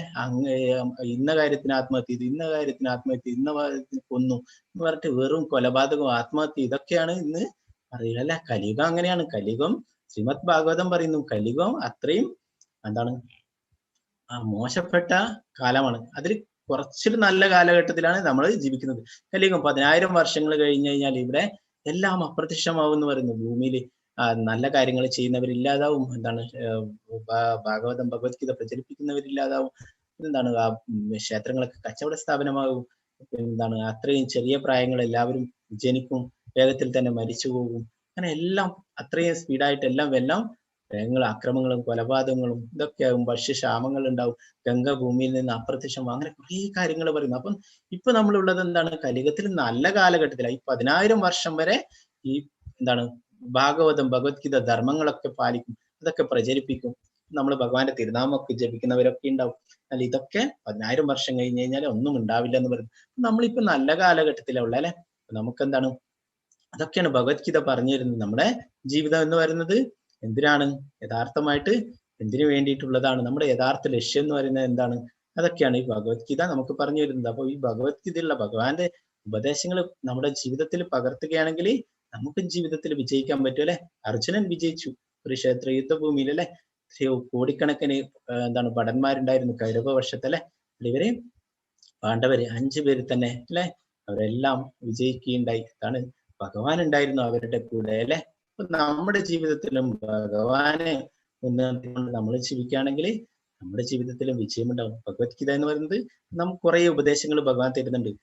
അതൊക്കെ നമ്മുടെ ജീവിതത്തിൽ പാലിക്കുകയാണെങ്കിൽ തീർച്ചയായിട്ടും നമുക്ക് വിജയിക്കാൻ പറ്റും. ഇതൊക്കെ എളുപ്പമായിട്ടുള്ള ഭഗവാൻ തന്നെ പറയുന്നു. നമുക്ക് എന്താണ് താങ്ങാനാവാത്ത ഉപദേശങ്ങളൊന്നും ഭഗവാൻ തരുന്നില്ല. സുസുഖം കർത്തും അവ്യയം, ഏറ്റവും എളുപ്പമായിട്ട് സന്തോഷത്തോടും സുഖത്തോടും കൂടി ചെയ്യാൻ പറ്റുന്നതാണ് ഈ ഭഗവാൻ തരുന്ന ഉപദേശങ്ങളൊക്കെ എന്ന് ഭഗവാൻ പറയുന്നുണ്ട്. അപ്പൊ അതൊക്കെ നമ്മൾ പഠിക്കുക, നമ്മുടെ ജീവിതത്തിൽ പകർത്തുക. നമ്മൾ ഈ 18 ദിവസം ഈ ക്ലാസ് കേൾക്കുക, അതിൽ നിന്ന് നമുക്ക് കുറെ കാര്യങ്ങൾ മനസ്സിലാക്കാൻ സാധിക്കും. അല്ലാതെ ഒന്നാമത്തെ ക്ലാസ്സിൽ നമുക്ക് ഒന്നും മനസ്സിലാക്കാൻ സാധിക്കില്ല. ഭഗവാൻ ഇനി 2ാമത്തെ അധ്യായത്തിലാണ് നമ്മൾ ആരാണ് എന്നതിനെ കുറിച്ച് പറയുന്നത്. നമ്മള് ശരീരമല്ല ആത്മാവാണ്, അതിനെ കുറിച്ചൊക്കെ ഡീറ്റെയിൽ ആയിട്ട് ഭഗവാൻ 2ാം അധ്യായത്തിൽ പറയുന്നു. അങ്ങനെ ഓരോരോ അധ്യായങ്ങളിലായിട്ട് ഭഗവാൻ കൂടുതൽ ഉപദേശങ്ങൾ നമുക്ക് തരുന്നു. ഈ 18 ദിവസവും നിങ്ങൾ ക്ലാസ് കേൾക്കുകയാണെങ്കിൽ കുറെ കാര്യങ്ങൾ ഈ ഭഗവത്ഗീതയിൽ നിന്ന് മനസ്സിലാക്കാൻ സാധിക്കും. അല്ല ഒരു ദിവസം കൊണ്ടൊന്നും ഒന്നും മനസ്സിലാക്കാൻ സാധിക്കില്ല. അപ്പൊ നമുക്ക് എന്താണ് വേണ്ടത്, നമുക്ക് നിശ്ചയദാർഢ്യം ഉണ്ടായിരിക്കണം അല്ലെ. നമ്മൾ ഈ എന്ത് തന്നെ വിഷമങ്ങളൊക്കെ ഉണ്ടായാലും നമ്മൾ ഈ 18 ദിവസവും ഈ ക്ലാസ് അറ്റൻഡ് ചെയ്യും എന്നുള്ളത്. ഒരു കുരുവിയെ കുറിച്ചുള്ള ഒരു ചെറിയ കഥ നിങ്ങളൊക്കെ കേട്ടിട്ടുണ്ടാവും അല്ലെ. ഒരു കുരുവി സമുദ്രത്തിന്റെ കരയിൽ മുട്ടയിടുകയുണ്ടായി. അപ്പൊ സമുദ്രത്തിലെ തിരമാല വന്നിട്ട് ആ മുട്ടകളൊക്കെ എടുത്തുകൊണ്ടുപോവുകയുണ്ടായി. അപ്പൊ കുരുവി ആ സമുദ്രത്തോട് ദേഷ്യപ്പെട്ടിട്ട് അവിടെ പറഞ്ഞു, അവിടെ അവരുടെ കുരുവിയുടെ കൂട്ടുകാരോടൊക്കെ പറഞ്ഞു, ഞാൻ എന്റെ മുട്ടകൾ എടുത്തുകൊണ്ട് ഞാൻ ഈ സമുദ്രത്തെ കുടിച്ച് വറ്റിക്കുന്നു എന്ന് പറയുകയുണ്ടായി. കൂട്ടുകാരൊക്കെ ചിരിക്കുകയുണ്ടായി. ഇത്രയും വലിയ സമുദ്രത്തെ നീ വറ്റിക്കാനോ, നീ എന്താണ് പറഞ്ഞത് എന്ന് പറഞ്ഞിട്ട് അതിനെ പരിഹസിക്കുകയുണ്ടായി. എന്നാൽ ആ കുരുവി ആ ശ്രമം തുടർന്നുകൊണ്ടേയിരുന്നു. അങ്ങനെ ആ കുരുവിയുടെ പരിശ്രമം കണ്ടിട്ട് ഗരുഡൻ, പക്ഷിരാജാവായിരുന്ന ഗരുഡൻ അവിടെ വരികയും ആ കുരുവിയോട് ദയ തോന്നി അതിനെ സഹായിക്കുകയുണ്ടായി. ആ കുരുവി എന്താണ് ആ സമുദ്രത്തോട് പറഞ്ഞു, കുരുവിയുടെ മുട്ടകൾ തിരിച്ചു കൊടുത്തില്ലെങ്കിൽ ഞാൻ ഈ സമുദ്രം കുടിച്ചു പറ്റിക്കും. ഗരുഡന് സാധിക്കുമായിരുന്നു. ഗരുഡൻ ആരാണ്, ഭഗവാന്റെ വാഹനമാണ് അല്ലെ. ഗരുഡൻ അത്രയും കഴിവുണ്ട്, ശക്തിയുണ്ട്. അപ്പൊ ആ സമുദ്രം അതിന്റെ മുട്ടകളൊക്കെ തിരികെ കൊടുക്കുകയുണ്ടായി. അപ്പൊ കുരുവിക്ക് അത്രയും നിശ്ചയദാർഢ്യം ഉണ്ടായിരുന്നു. അതിന് സാധിക്കില്ല അല്ലെ. മറ്റുള്ളവരൊക്കെ പറഞ്ഞിട്ടും അതിൽ നിന്ന് പിന്മാറിയില്ല. അപ്പൊ നമ്മൾ അതുപോലെ നമുക്ക് എന്താണ് സംസ്കൃതം അറിയണമെന്നൊന്നുമില്ല. ഭഗവാന്റെ സന്ദേശങ്ങൾ അത് മനസ്സിലാക്കാൻ വേണ്ടിയിട്ട് നമുക്ക് അങ്ങനെ ഒരു ആത്മാർത്ഥമായിട്ടുള്ള മനസ്സുണ്ടായാൽ മതി. നമുക്ക് ഇത് മനസ്സിലാക്കണം. എന്നാലും ഭഗവാൻ തന്നെ പറയുന്നു തഥഹം ബുദ്ധിയോഗം. എന്താണ് ഭഗവാൻ തഥാമി ബുദ്ധിയോഗം, നമുക്ക് ഭഗവത്ഗീത മനസ്സിലാക്കാനുള്ള ബുദ്ധിയോഗം ഭഗവാൻ തന്നെ തരും. ഭഗവാൻ തന്നെ എന്താണ് നമ്മുടെ അന്തർയാമിയായിട്ട് ഭഗവാൻ ഉണ്ടല്ലേ, പരമാത്മാവായിട്ട് നമ്മുടെ ഹൃദയത്തിൽ ഭഗവാൻ ഉണ്ട്. ആ ഭഗവാൻ തന്നെ നമുക്ക് അജ്ഞാനത്തിൽ നീക്കി ജ്ഞാനദീപം കൊണ്ട് ഭഗവാൻ എന്താണ് നമുക്കിത് മനസ്സിലാക്കാനുള്ള ബുദ്ധി തരുന്നു. ഭഗവാൻ തന്നെ ഭഗവത്ഗീതയിൽ പറയുന്നു. നമുക്ക് നിശ്ചയദാർഢ്യം ഉണ്ടായിരിക്കണം. ഇതൊക്കെ നമുക്ക് മനസ്സിലാക്കാൻ സാധിക്കുമെന്നുള്ളത്. ആർക്കും, ചെറിയ കുട്ടികൾക്കും മുതിർന്നവർക്കും ഒക്കെ മനസ്സിലാക്കാൻ സാധിക്കും. അങ്ങനെ അത്രയും ഓരോ വാക്കിന്റെയും എന്താണ് ആ അർത്ഥം, ഓരോ വാക്കിന്റെയും അർത്ഥം, വിവർത്തനം, അതിന്റെ ഭാവാർത്ഥം, ഇതൊക്കെ ഭഗവത്ഗീത രൂപത്തിൽ കൊടുത്തിട്ടുണ്ട്. ഇപ്പൊ നമുക്കറിയാം, നമ്മുടെ കയ്യിൽ നിന്ന് തറയിലൊക്കെ എന്തെങ്കിലും വീണ് കഴിഞ്ഞാൽ എന്താണ്, അത് തുടച്ചു കഴിഞ്ഞാല് ആ തുണിയിലും അതിന്റെ പാടുകൾ കാണാം അല്ലെ, തുടച്ചതിലും. എന്നാൽ ഭഗവത്ഗീത എന്ന് പറയുന്നത് എന്താണ്, അത് സൂര്യനെ പോലെയാണ്. അതിനെ ഒരിക്കലും മാലിന്യങ്ങൾ ബാധിക്കില്ല. നമുക്കറിയാം സൂര്യന്റെ പ്രകാശം എന്താണ്, നല്ല ജലത്തിലുമുണ്ട് മലിനജലത്തിലുമുണ്ട് അല്ലെ. ആ മലിനജലത്തെയും ബാഷ്പീകരിക്കുന്നു സൂര്യന്റെ പ്രകാശം കൊണ്ട് അല്ലെ. സൂര്യൻ ബാഷ്പീകരിക്കുന്നു, ആ മലിനജലത്തെയൊക്കെ ബാഷ്പീകരിക്കുന്നു. എന്നാൽ സൂര്യൻ അശുദ്ധമാവുന്നുണ്ടോ? ഇല്ല അല്ലെ. സൂര്യൻ മലിനമാവില്ല അല്ലെ. അതുപോലെയാണ് ഭഗവത്ഗീത. ഭഗവത്ഗീത എന്ന് പറയുന്നത് അത്രയും പവിത്രമായതാ. അത് നമ്മുടെ ഉള്ളിലുള്ള മാലിന്യങ്ങളൊക്കെ ഇല്ലാതാക്കും. അപ്പൊ നമുക്ക് എന്താണ്, അത്ര നമ്മളൊക്കെ യോഗ്യതയില്ല, അതൊന്നും നമ്മൾ കണക്കൂട്ടേണ്ട ആവശ്യമില്ല. ആ സൂര്യന്റെ പ്രകാശം എല്ലായിടക്കും എത്തി എല്ലാറ്റിനെയും എന്താണ് ബാഷ്പീകരിക്കുന്നത് അല്ലെ. അതുപോലെ തന്നെ ഭഗവത്ഗീതയുടെ ആ സന്ദേശങ്ങൾ നമ്മുടെ ഹൃദയത്തിലുള്ള മാലിന്യങ്ങളൊക്കെ ഇല്ലാതാക്കി നമ്മളെയും നേർവഴിക്കെത്തിക്കുന്നു. ഇപ്പൊ ഭഗവത്ഗീതയില് 18 അധ്യായങ്ങളുണ്ട്, 700 ശ്ലോകങ്ങളും. ഇതിൽ ആദ്യത്തെ 6 അധ്യായങ്ങൾ കർമ്മയോഗത്തെ കുറിച്ചാണ് ഭഗവാൻ പറഞ്ഞു കൊടുക്കുന്നത്. മധ്യത്തിലുള്ള 6 അധ്യായങ്ങൾ ഭക്തിയോഗത്തെ കുറിച്ചും അവസാനത്തെ 6 അധ്യായങ്ങൾ ജ്ഞാനയോഗത്തെ കുറിച്ചും പറഞ്ഞു കൊടുക്കുന്ന അർജുന്. അപ്പോ ഇതില് ഏറ്റവും പ്രധാനപ്പെട്ടത് ഭക്തിയോഗമാണ് അല്ലെ. നമുക്കറിയാം ഇവിടെ എന്താണ് ഈ പിക്ചറിൽ സാൻഡ്വിച്ച് അല്ലെ. സാൻഡ്വിച്ചിന്റെ നടുവിലാണ് അതിന്റെ എസൻസ് ഒക്കെ ഉണ്ടാവും അല്ലെ. എന്താണ് വെജിറ്റബിൾ സാൻഡ്വിച്ച്.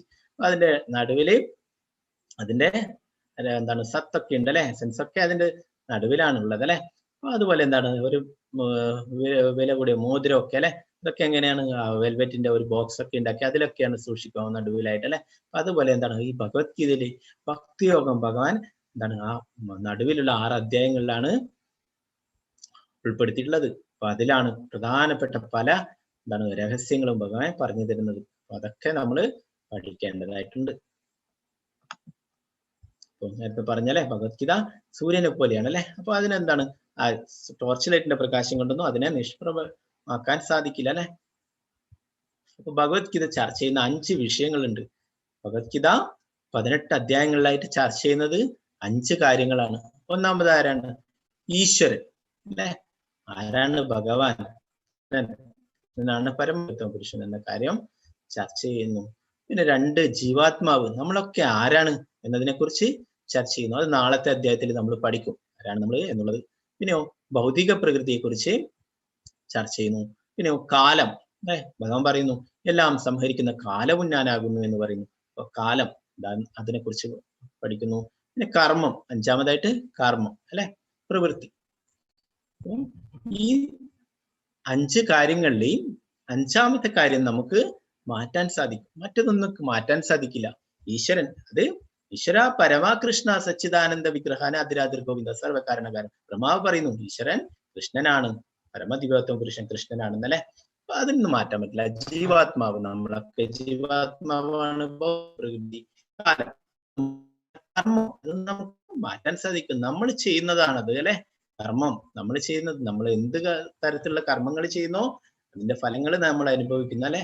അപ്പൊ നമ്മൾ എങ്ങനെയുള്ള കർമ്മങ്ങൾ ചെയ്യണം, അതൊക്കെ എങ്ങനെ ചെയ്യണം, അതിനെക്കുറിച്ചൊക്കെ ഭഗവാൻ ചർച്ച ചെയ്യുന്നു. അപ്പൊ അതൊക്കെ നമുക്ക് പഠിക്കാൻ സാധിക്കും. അപ്പൊ ഈ 5 കാര്യങ്ങളാണ് ഭഗവത്ഗീത ചർച്ച ചെയ്യുന്ന പ്രധാനപ്പെട്ട വിഷയങ്ങൾ. ഈശ്വരൻ, ജീവാത്മാവ്, ഭൗതിക പ്രകൃതി, കാലം, കർമ്മം. ഇത് പടിപടിയായിട്ട് നമ്മൾ 18 അധ്യായങ്ങളിലായിട്ട് പഠിക്കും.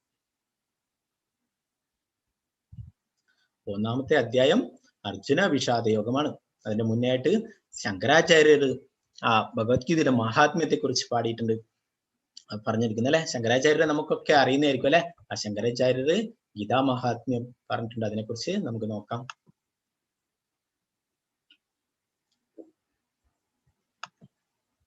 ഗീതാശാസ്ത്രമിതം പുണ്യം എപ്പടേത് പ്രയതപുമാൻ വിഷ്ണു പദമവാപ്നോതി ഭയശോകാദിവർജിത. ഭഗവത്ഗീത ഒരു അതീന്ദ്രിയമായ സാഹിത്യമാണ്. വളരെ ശ്രദ്ധയോടുകൂടി വായിക്കണം. ഭഗവത്ഗീതയുടെ നിർദ്ദേശങ്ങൾ വേണ്ടവണ്ണം പിന്തുടരുന്നവർ ജീവിതത്തിലെ എല്ലാ ദുരിതങ്ങളിൽ നിന്നും ഉത്കണ്ഠകളിൽ നിന്നും മുക്തരാകും. ഭയശോകാദിവർജിത, ജീവിതത്തിലെ എല്ലാ ഭയങ്ങളിൽ നിന്നും വിമുക്തരാകും. അടുത്ത ജന്മം ആത്മീയ ജീവിതം കൈവരിക്കുകയും ചെയ്യാം. ഗീതായന ശീലസ്യ പ്രാണായാമ പരസ്യ ച നൈവ സന്ധിഹി പാപാനി പൂർവജന്മകൃതാനി ച. ആത്മാർത്ഥമായി ഗൗരവമായി ഭഗവത്ഗീത വായിക്കുന്ന ഒരാളെ ഭഗവത് കരുണയാൽ മുമ്പ് ചെയ്ത പാപങ്ങളുടെ ഫലം ബാധിക്കുകയില്ല. ഭഗവത്ഗീത പരമദിവ്യാത്മ പുരുഷന്റെ മുഖനിർമ്മിതമാണ്. ഗംഗ ഭഗവാന്റെ പങ്കജ നിർഗതവുമാണ്. ഭഗവാന്റെ മുഖവും പാദവും തമ്മിൽ തീർച്ചയായും യാതൊരു വ്യത്യാസവുമില്ല. എങ്കിലും പക്ഷപാതമില്ലാത്ത ഒരു പഠനത്തിൽ ഭഗവത്ഗീത ഗംഗ കുറെ കൂടി പ്രധാനമാണെന്ന് മനസ്സിലാക്കാം. അപ്പോ ഭഗവാന്റെ പാദത്തിൽ നിന്നാണ് ഗംഗ ഉത്ഭവിച്ചിട്ടുള്ളത് അല്ലെ. എന്നാൽ ഭഗവാന്റെ തിരുമുഖത്ത് നിന്ന് വന്നിട്ടുള്ളതാണ് ഭഗവത്ഗീത എന്ന ഗംഗ അല്ലെ. അപ്പൊ അത് വളരെ പ്രധാനപ്പെട്ടത് ഈ ഭഗവത്ഗീതയാണ്. മലിനേ മോചനം പുംസ ജലസ്നാനം ദിനേ ദിനേ ഗീതാമൃതസ്നാനം സംസാര മലനാശനം. നിത്യവും ജലത്തിൽ സ്നാനം ചെയ്ത് ദേഹശുദ്ധി വരുത്താം. എന്നാൽ ഭഗവത്ഗീതയാവുന്ന ഗംഗാജലത്തിൽ ഒരിക്കലെങ്കിലും സ്നാനം ചെയ്യുന്ന വ്യക്തിയുടെ ഭൗതിക ജീവിതത്തിലെ എല്ലാ മാലിന്യങ്ങളും നശിച്ചു പോകുന്നു. അപ്പൊ നമ്മള് വൃത്തിയാക്കാൻ വേണ്ടിയിട്ട് ദിവസവും എന്താണ് കുളിക്കുവല, ശരീരം വൃത്തിയാക്കാൻ വേണ്ടിയിട്ട് ദിവസവും കുളിക്കുവല. അതുപോലെ തന്നെ നമ്മുടെ ഉള്ളിലുള്ള അഴുക്കൊക്കെ ഇല്ലാതാക്കാൻ വേണ്ടിയിട്ട് എന്താ വേണ്ടത്? ഭഗവത്ഗീത എല്ലാ ദിവസവും വായിക്കുവല്ല. നമ്മുടെ എല്ലാ ഭൗതിക ജീവിതത്തിലെ എല്ലാ മാലിന്യങ്ങളെയും നശിപ്പിക്കുന്നു എന്ന് പറയുന്നു. ഗീതാസുഗീത കർത്തവ്യ കിമന്യേ ശാസ്ത്ര വിസ്തരേ യാ സ്വയം പത്മനാഭസ്യ മുഖപത്മ. ഭഗവത്ഗീത പരമദിവ്യത്വം കൃഷ്ണനാൽ ഉദ്ദേശിക്കപ്പെട്ടതാകിയാൽ മറ്റൊരു വേദസാഹിത്യവും പഠിക്കേണ്ടതില്ല. ഭഗവത്ഗീത ശ്രദ്ധയോടും കൃത്യത്തോടും കൂടി ശ്രമിക്കുകയും വായിക്കുകയും ചെയ്താൽ മതി. ഇന്നത്തെ കാലത്ത് ആളുകൾ ലൗകിക വ്യാപാരത്തിൽ അത്രേ ഇരിക്കുന്നത് കൊണ്ട് വേദസാഹിത്യം മുഴുവൻ വായിക്കുക അവർക്ക് അസാധ്യമത്രേ. എന്നാൽ അത് ആവശ്യമില്ല. ഈ ഒരൊറ്റ ഗ്രന്ഥം ഭഗവത്ഗീത മതി. കാരണം അത് എല്ലാ വേദസാഹിത്യങ്ങളുടെയും സാരസർവസ്വമാണ്. മാത്രവുമല്ല പ്രത്യേകിച്ചും അത് പരമദിവ്യത്വം പുരുഷനാൽ ഉപദിഷ്ടവുമാണ്.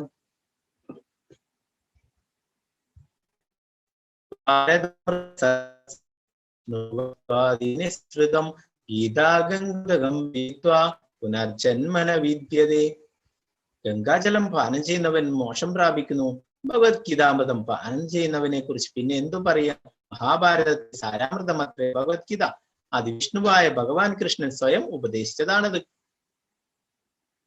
സർവോപനിഷദോ ഗവോ ദോഗ്ധാ ഗോപാലനന്ദന പാർത്ഥോ വത്സസ്തുതിർഭോക്ത ഗീതാമൃതം മഹത്.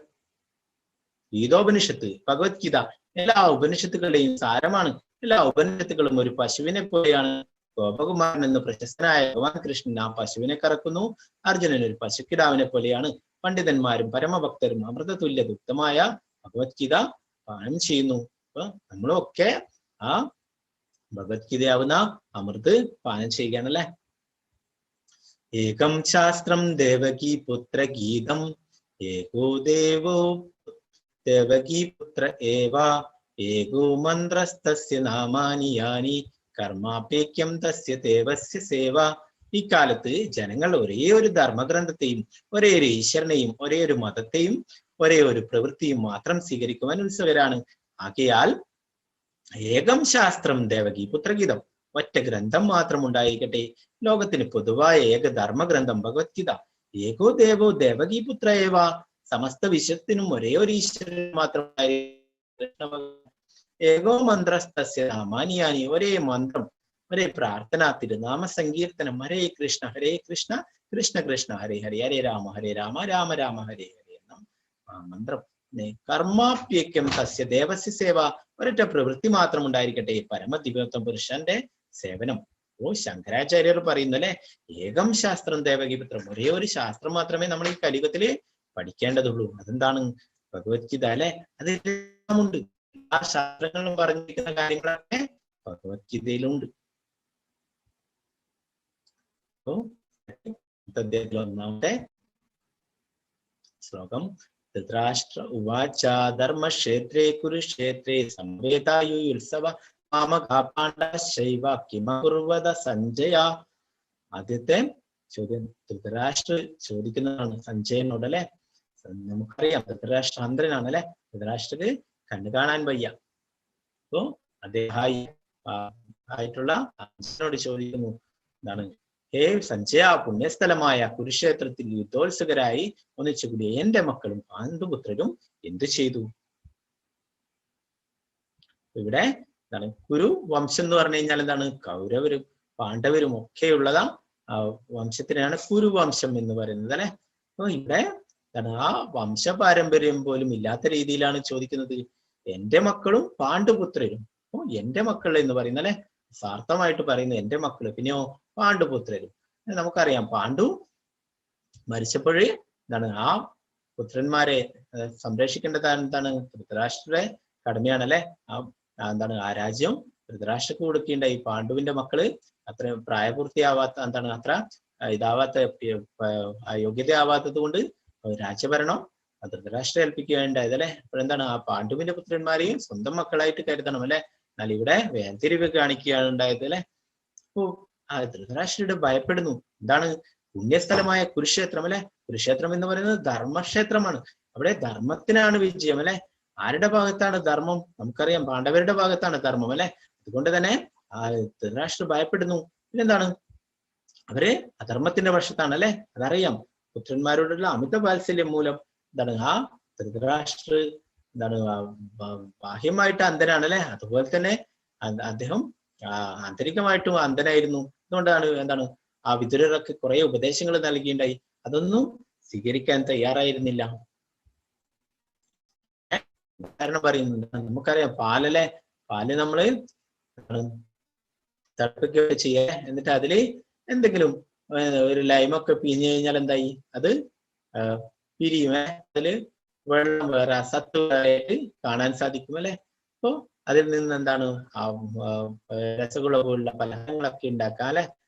പലതരത്തിലുള്ള പലഹാരങ്ങളൊക്കെ ഉണ്ടാക്കാൻ സാധിക്കും അല്ലെ. അപ്പൊ അതുപോലെ എന്താണ് ഇവിടെ ആ ധൃതരാഷ്ട്രർ പറയുകയാണ് അല്ലെ. എന്താണ്?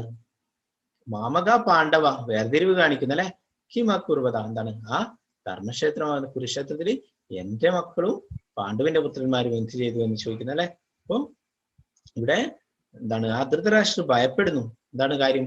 ഇത് എന്താണ് അവിടെ കൃഷ്ണൻ ഉണ്ട് അല്ലെ. ആ പാണ്ഡവരുടെ കൂടെ കൃഷ്ണൻ ഉണ്ട് അല്ലെ. കൃഷ്ണൻ എന്താണ് എന്തെങ്കിലും ഒത്തുതീർപ്പാക്കി എന്റെ പുത്രന്മാരെ യുദ്ധം ചെയ്യാതെ ഇരിക്കുക, എന്തെങ്കിലും ഒത്തുതീർപ്പിന് സമ്മതിക്കൂ എന്ന് ഭയപ്പെടുന്നു അല്ലെ. നമുക്കറിയാം യുദ്ധം, പലരും പറയും എന്തിനാണ് യുദ്ധം ഉണ്ടാക്കിയത്? കൃഷ്ണനല്ലേ യുദ്ധം ഉണ്ടാക്കിയത്? അല്ല, കൃഷ്ണൻ പാണ്ഡവരുടെ എന്താണ് ഒരു ദൂതനായിട്ട് ആ ഇവരുടെ ധൃതരാഷ്ട്ര കൊട്ടാരത്തിൽ പോയിട്ടുണ്ടായിരുന്നു. പാണ്ഡവർക്ക് പകുതി രാജ്യമെങ്കിലും കൊടുക്കണം, അവർക്ക് അവകാശപ്പെട്ടതാണ് പകുതി രാജ്യമെങ്കിലും കൊടുക്കണം എന്ന് പറയുകയുണ്ടായി. അപ്പൊ അതിന് സാധിക്കില്ലെന്ന് പറഞ്ഞപ്പോൾ 5 എന്താണ് നഗരങ്ങളെങ്കിലും കൊടുക്കണം എന്ന് പറയുകയുണ്ടായി. അതിന് സാധ്യമല്ല. 5 ഗ്രാമങ്ങൾ കൊടുക്കണം എന്ന് പറയുകയുണ്ടായി. അതിന് സാധ്യമല്ല എന്ന് പറഞ്ഞു. 5 വീടുകളെങ്കിലും കൊടുക്കണം എന്ന് പറഞ്ഞു. ഇല്ല, അതിനും സാധ്യമല്ല. എന്നാൽ 1 വീടെങ്കിലും കൊടുക്കണമെന്ന്, അതും സാധ്യമല്ല. ഒരു സൂചി കുത്താൻ പോലും അവർക്ക് സ്ഥലം കൊടുക്കില്ല എന്ന് ദുര്യോധനൊക്കെ വാശി പിടിക്കുകയുണ്ടായി. അതിന്റെ ഫലമായിട്ടാണ് ഇത് ഉണ്ടായത്. അപ്പോ ഇതിനെ കുറിച്ച് നമ്മൾ 36-ാമത്തെ ആ ശ്ലോകത്തിൽ പറയുന്നുണ്ട്, ശാസ്ത്രങ്ങളിൽ പറയുന്നുണ്ട്. എന്താണ് 6 തരത്തിലുള്ള അക്രമികളെ നമുക്ക് വധിക്കാമെന്ന്. അതിനെക്കുറിച്ച് നമുക്ക് പഠിക്കാം, അതിൽ വരുന്നുണ്ട്. 2-ാമത്തെ ശ്ലോകത്തിൽ പശ്യേതാം പാണ്ഡുപുത്രാണാം ആചാര്യ മഹദീം ചമു യൂഢാം ദ്രുപദപുത്രേണ തവ ശിഷ്യേണ ധീമതേ. അല്ലയോ ആചാര്യ, അങ്ങയുടെ ശിഷ്യനും ബുദ്ധിശാലിയുമായ ദ്രുപദപുത്രൻ ഒരുക്കി നിർത്തിയിട്ടുള്ള ഈ മഹത്തായ പാണ്ഡവ സൈന്യത്തെ നോക്കൂ. അപ്പോ ഇവിടെ ദ്രോണാചാര്യരാണ് അല്ലെ. പാണ്ഡവരുടെ കൗരവരുടെ ഒക്കെ ഗുരുവാരാണ് ദ്രോണാചാര്യരാണ്. ആ ദ്രോണാചാര്യരോട് പറയുകയാണ് എന്താണ് ആ ദ്രുപദപുത്രൻ ഒരുക്കിയിട്ടുള്ള മഹത്തായ പാണ്ഡവ സൈന്യത്തെ ഒന്ന് നോക്കൂ എന്നല്ലേ. അപ്പൊ എന്താണ് അങ്ങയുടെ ശിഷ്യനാണ് അല്ലെ. അപ്പോ ആ ദ്രോണാചാര്യരോട് പറയുകയാണ് എന്താണ് അവരെ പഠിപ്പിച്ചത് തെറ്റായി പോയി എന്ന് പറയാതെ പറയുകയാണ് അല്ലെ. അങ്ങയുടെ ശിഷ്യനായിട്ടുള്ള ബുദ്ധിശാലിയുമായിട്ടുള്ള ദ്രുപദപുത്രൻ ഒരുക്കിയിട്ടുള്ള ആ സൈന്യത്തെ നോക്കൂ എന്ന് പറയുന്നു. പാഞ്ചജന്യം ഋഷികേശോ ദേവതത്തം ധനഞ്ജയ പൗണ്ഡ്രം ദദ്മോ മഹാശങ്കം ഭീമകർമാവൃകവതരം. കൃഷ്ണ ഭഗവാൻ പാഞ്ചജന്യം എന്ന ശംഖമൂതി അർജുനൻ ദേവതത്വവും ദുഷ്കര കർമ്മങ്ങളിൽ മുൻനിൽക്കുന്നവനും ഭോജനപ്രിയനുമായ ഭീമൻ പൗണ്ഡ്രം എന്ന ശംഖവും മുഴക്കി. ഭഗവാന്റെ ശംഖിന്റെ പേരെന്താണ്? പാഞ്ചജന്യം അല്ലെ. അർജുനൻ ദേവദത്തം, പിന്നെന്താണ് എല്ലാം ദുഷ്കര കർമ്മങ്ങളിലൊക്കെ അല്ലെ. എന്താണ് വലിയ വലിയ ശക്തിമാനായിട്ടുള്ള എന്താണ് പ്രയാസകരമായിട്ടുള്ള കാര്യങ്ങളൊക്കെ ചെയ്യാറാണ് ഭീമനാണ് അല്ലെ. ഭീമൻ അത്രയും ശക്തിമാനാണ് അല്ലെ. അപ്പോ എന്താണ് ആ ഭീമൻ പൗണ്ഡ്രം എന്ന ശംഖവും മുഴക്കിണ്ടായി. അനന്ത വിജയം രാജ കുന്തിപുത്രോ യുധിഷ്ഠിര നകുല സഹദേവശ്ച സുഘോഷാമണി പുഷ്പകു കാശ്യ പരമേശ്വസ്വ ശിഖണ്ഡി ച മഹാരഥ ദൃഷ്ടദിമ്നോ വിരാടശ്ച സാത്യകിശാപരജിത ദ്രുപദോ ദ്രൗപദേയശ്ച സർവശാ പൃഥിവീപതേ സൗഭദ്രശ്ച മഹാബാഹു ശങ്കൻ ദദ്മു പൃഥക് പൃഥക്. കുന്തിപുത്രനായ യുധിഷ്ഠിരൻ അനന്തവിജയം എന്ന ശംഖി, നകുല സഹദേവന്മാർ സുഘോഷമണി പുഷ്പങ്ങളും, വില്ലാളി വീരനായ കാശിരാജാവും മഹാരഥനായ ശിഖണ്ഡിയും, ദൃഷ്ടദിമ്നൻ വിരാടൻ, തോൽവി പിണയാത്ത സാത്യകി ദ്രുപദൻ, ദ്രൗപദി പുത്രന്മാർ, മഹാബാഹുവായ സുഭദ്രാപുത്രൻ എന്നിവരും ശംഖനാദം മുഴക്കി. സഘോഷാദാർത്തരാഷ്ട്രാണാം ഹൃദയാനിവേദരായ നവശ്ചാപൃത്തിം ചൈവ തുമോലോ അഭ്യനുനാദയൻ. വിവിധ ശംഖങ്ങളിൽ നിന്ന് ഉയർന്ന ഈ നാദഘോഷം ഭൂമിയിലും അന്തരീക്ഷത്തിലും മാറ്റിക്കൊണ്ടു ധൃതരാഷ്ട്രപുത്രന്മാരുടെ ഹൃദയം വിളക്കുകയുണ്ടായി. അപ്പോ ഈ ശംഖനാദങ്ങളൊക്കെ കേട്ടപ്പോഴേ കൗരവയിലെ എല്ലാവരും ഭയപ്പെടുകയുണ്ടായി അല്ലെ. അപ്പോ അത് അവരുടെ എന്താണ് ഭയം കൂടുതൽ ആക്കുകയുണ്ടായി അല്ലെ. എന്താണ് നമ്മൾ നേരത്തെ പറഞ്ഞല്ലേ, ഭഗവാന്റെ ശംഖിന്റെ പേര് എന്താണ്? പാഞ്ചജന്യം അല്ലെ. എന്താണ് അച്ഛൻ്റെ ദേവദത്തം അല്ലെ. ഇതൊക്കെ അത്രയും പ്രധാനപ്പെട്ടത്. എന്നാൽ അവരും ശംഖൂതുന്നുണ്ടല്ലേ, കൗരവരും ശംഖൂതുന്നുണ്ട്. എന്നാൽ അത് പാണ്ഡവരിൽ യാതൊരു മാറ്റങ്ങളും ഉണ്ടാക്കിയില്ല അല്ലെ. എന്താണ് പാണ്ഡവർ ധർമ്മത്തിന്റെ പക്ഷത്താണ് അല്ലെ, അവർക്ക് ഭയപ്പെടാനൊന്നുമില്ല. അർജുന ഉവാച സേനയോരുഭയോർ മധ്യേ രഥം സ്ഥാപയമേച്യുത യാവദേതാനിരീക്ഷഹം യോതുകാമാനവസ്ഥിതാൻ കൈർമയാ സഹ യോദ്ധവ്യാമസ്മിൻ രണസമുദ്യമേ. ഹേ അച്യുത, ശ്രുതി അഥവാ വീഴ്ച പറ്റാത്തവനെ, ഇരു സൈന്യങ്ങൾക്കും മധ്യത്തിലായി എന്റെ തേരെ കൊണ്ട് നിർത്തുക. ആരൊക്കെയാണ് യുദ്ധകാംക്ഷികളായി ഇവിടെ വന്നിട്ടുള്ളതെന്ന് ഞാനൊന്ന് കാണട്ടെ. ഭഗവാനോട് പറയുന്നു അർജുന അല്ലെ. ഭഗവാൻ എന്താണ് ഇവിടെ അഭിസംബോധന ചെയ്യുന്നത്? അച്യുത അല്ലെ, ഒരിക്കലും ചുതി പറ്റാത്തത് അല്ലെ. ഭൗതിക ലോകത്തിലുള്ള നമുക്കൊക്കെ ചുതി വീഴ്ച സംഭവിക്കും. ഭഗവാൻ ഒരിക്കലും ചുതി വീഴ്ച സംഭവിക്കാത്തതാണ് അല്ലെ. അപ്പൊ ആ രണ്ട് സൈന്യങ്ങളുടെ മധ്യത്തിലായിട്ട് തേർ കൊണ്ട് നിർത്താൻ പറയുന്നത് അല്ലെ. ഇതിനു വേണ്ടിയിട്ടാണ്. ആരൊക്കെയാണ് യുദ്ധത്തിനായിട്ട് ഒരുങ്ങി വന്നിട്ടുള്ളതെന്ന് കാണണം അല്ലെ. ശത്രു എത്ര പ്രബലനാണ് അത് മനസ്സിലാക്കണം അല്ലെ. നമുക്ക് ഒരു സൂചന ഉണ്ടാവണം അല്ലെ, എങ്ങനെയാണ് ശത്രുക്കള് എങ്ങനെയാണ് എന്നല്ലേ, അത് മനസ്സിലാക്കാൻ വേണ്ടിയിട്ടാണ് രണ്ട് സൈന്യത്തിന്റെ മധ്യത്തിലായിട്ട് കൊണ്ടുപോയി രഥം നിർത്താൻ പറയുന്നല്ലേ. ഇവരൊക്കെ കാണണം അല്ലെ, ശത്രുപക്ഷത്ത് ആരൊക്കെയാണുള്ളത്. ഭീഷ്മ ദ്രോണ പ്രമുഖത സർവേഷാം മഹിഷിതം ഉവാച പാർത്ഥ പശ്യേതാൻ സമവേതാൻ കുരുനിധി. ഭീഷ്മദ്രോണാദികളുടെയും മറ്റു രാജാക്കന്മാരുടെയും മുന്നിൽ വെച്ച് ഭഗവാൻ ഇങ്ങനെ പറഞ്ഞു, പാർത്ഥ, ഇവിടെ ഒത്തുകൂടിയ കുരുവംശജരെ നോക്കൂ.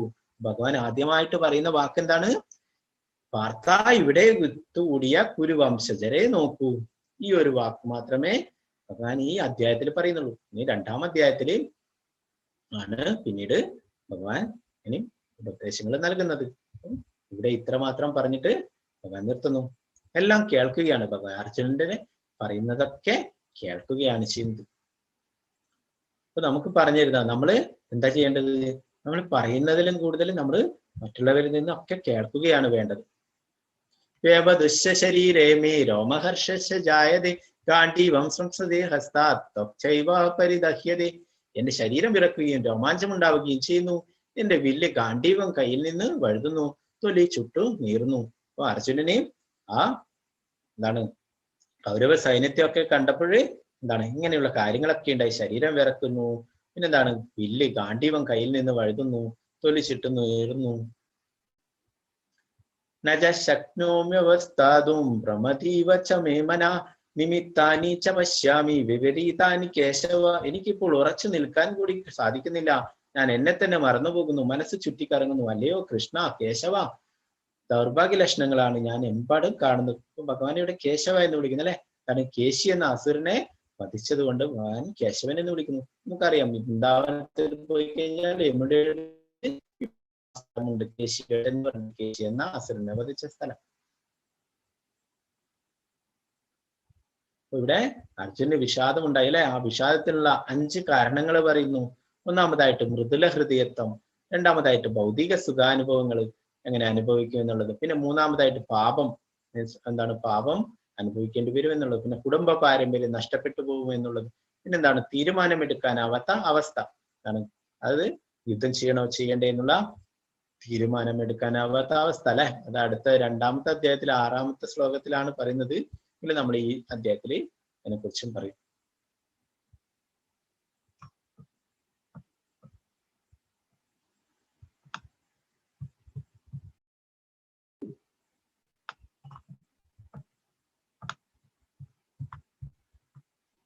ഹൃദയത്തെ കുറിച്ചിട്ട് പറയുന്നു. അർജുന ഉവാചാദൃഷ്ടേമം സ്വജനം കൃഷ്ണ യുത്സം സമുപസ്ഥിതം സീതന്തി മമ ഗാത്രാണി മുഖം ച പരിശുഷ്യതി.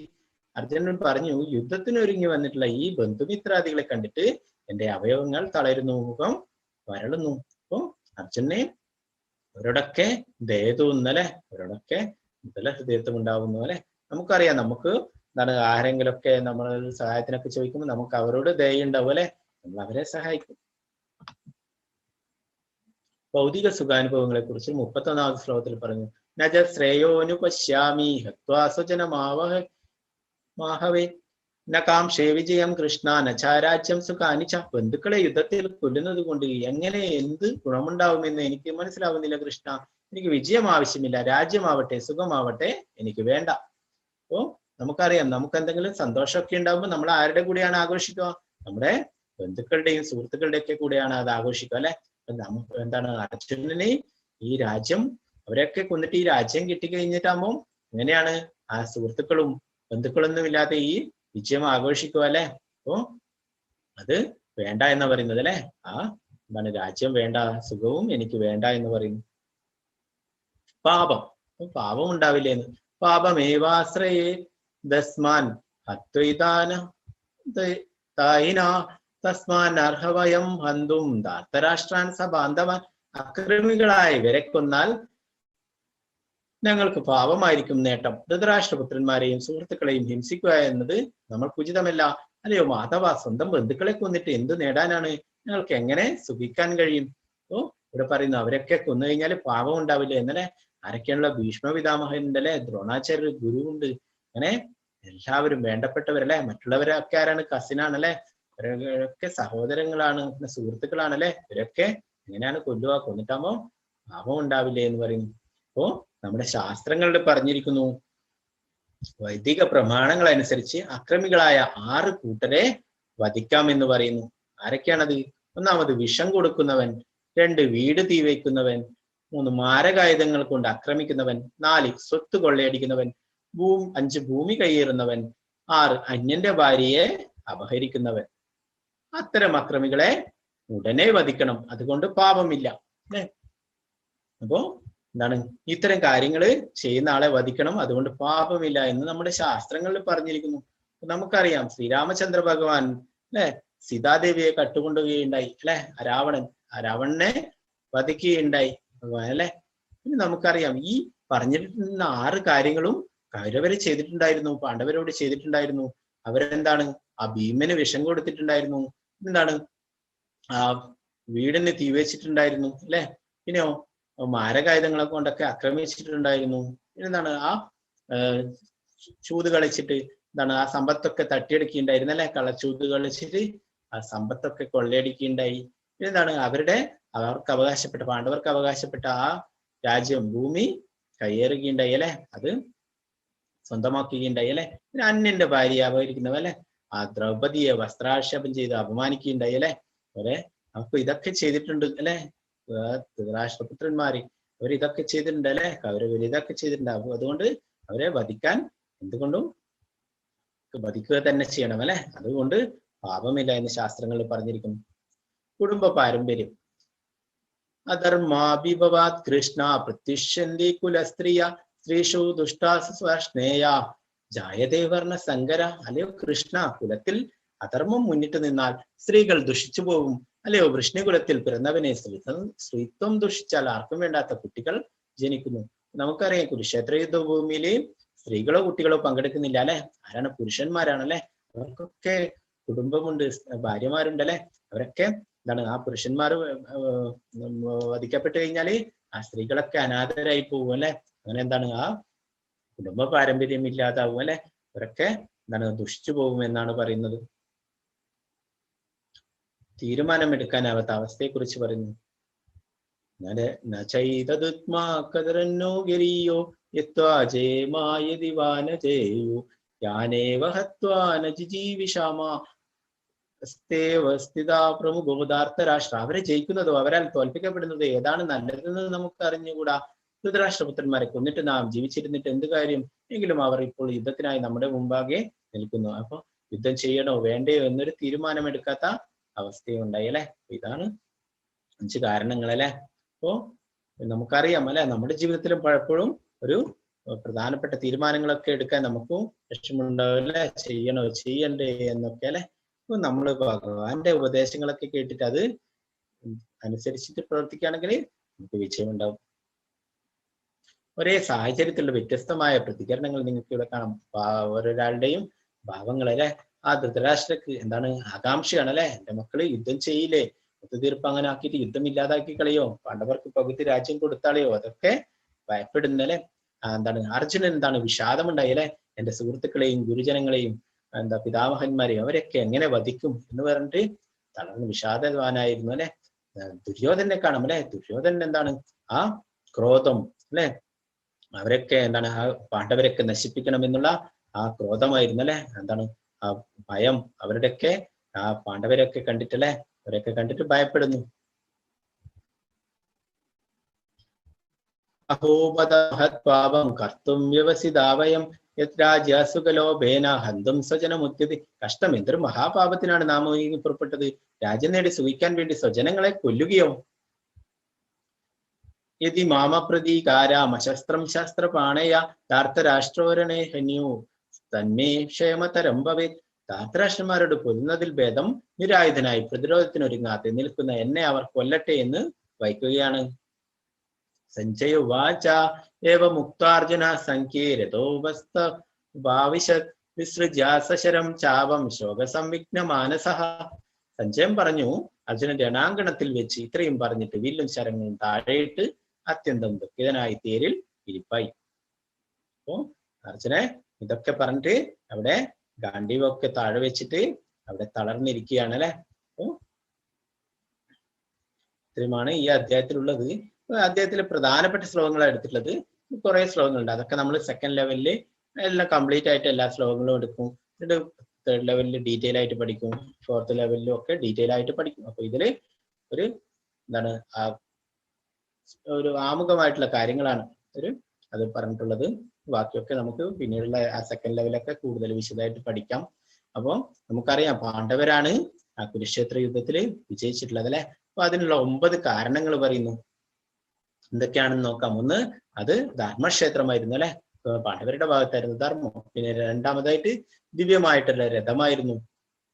പിന്നെ മൂന്നാമതായിട്ട് കപിധ്വജ, നമുക്ക് ഇവിടെ കാണാം, ഹനുമാന്റെ കുടിയടയാളമായിരുന്നു അല്ലെ.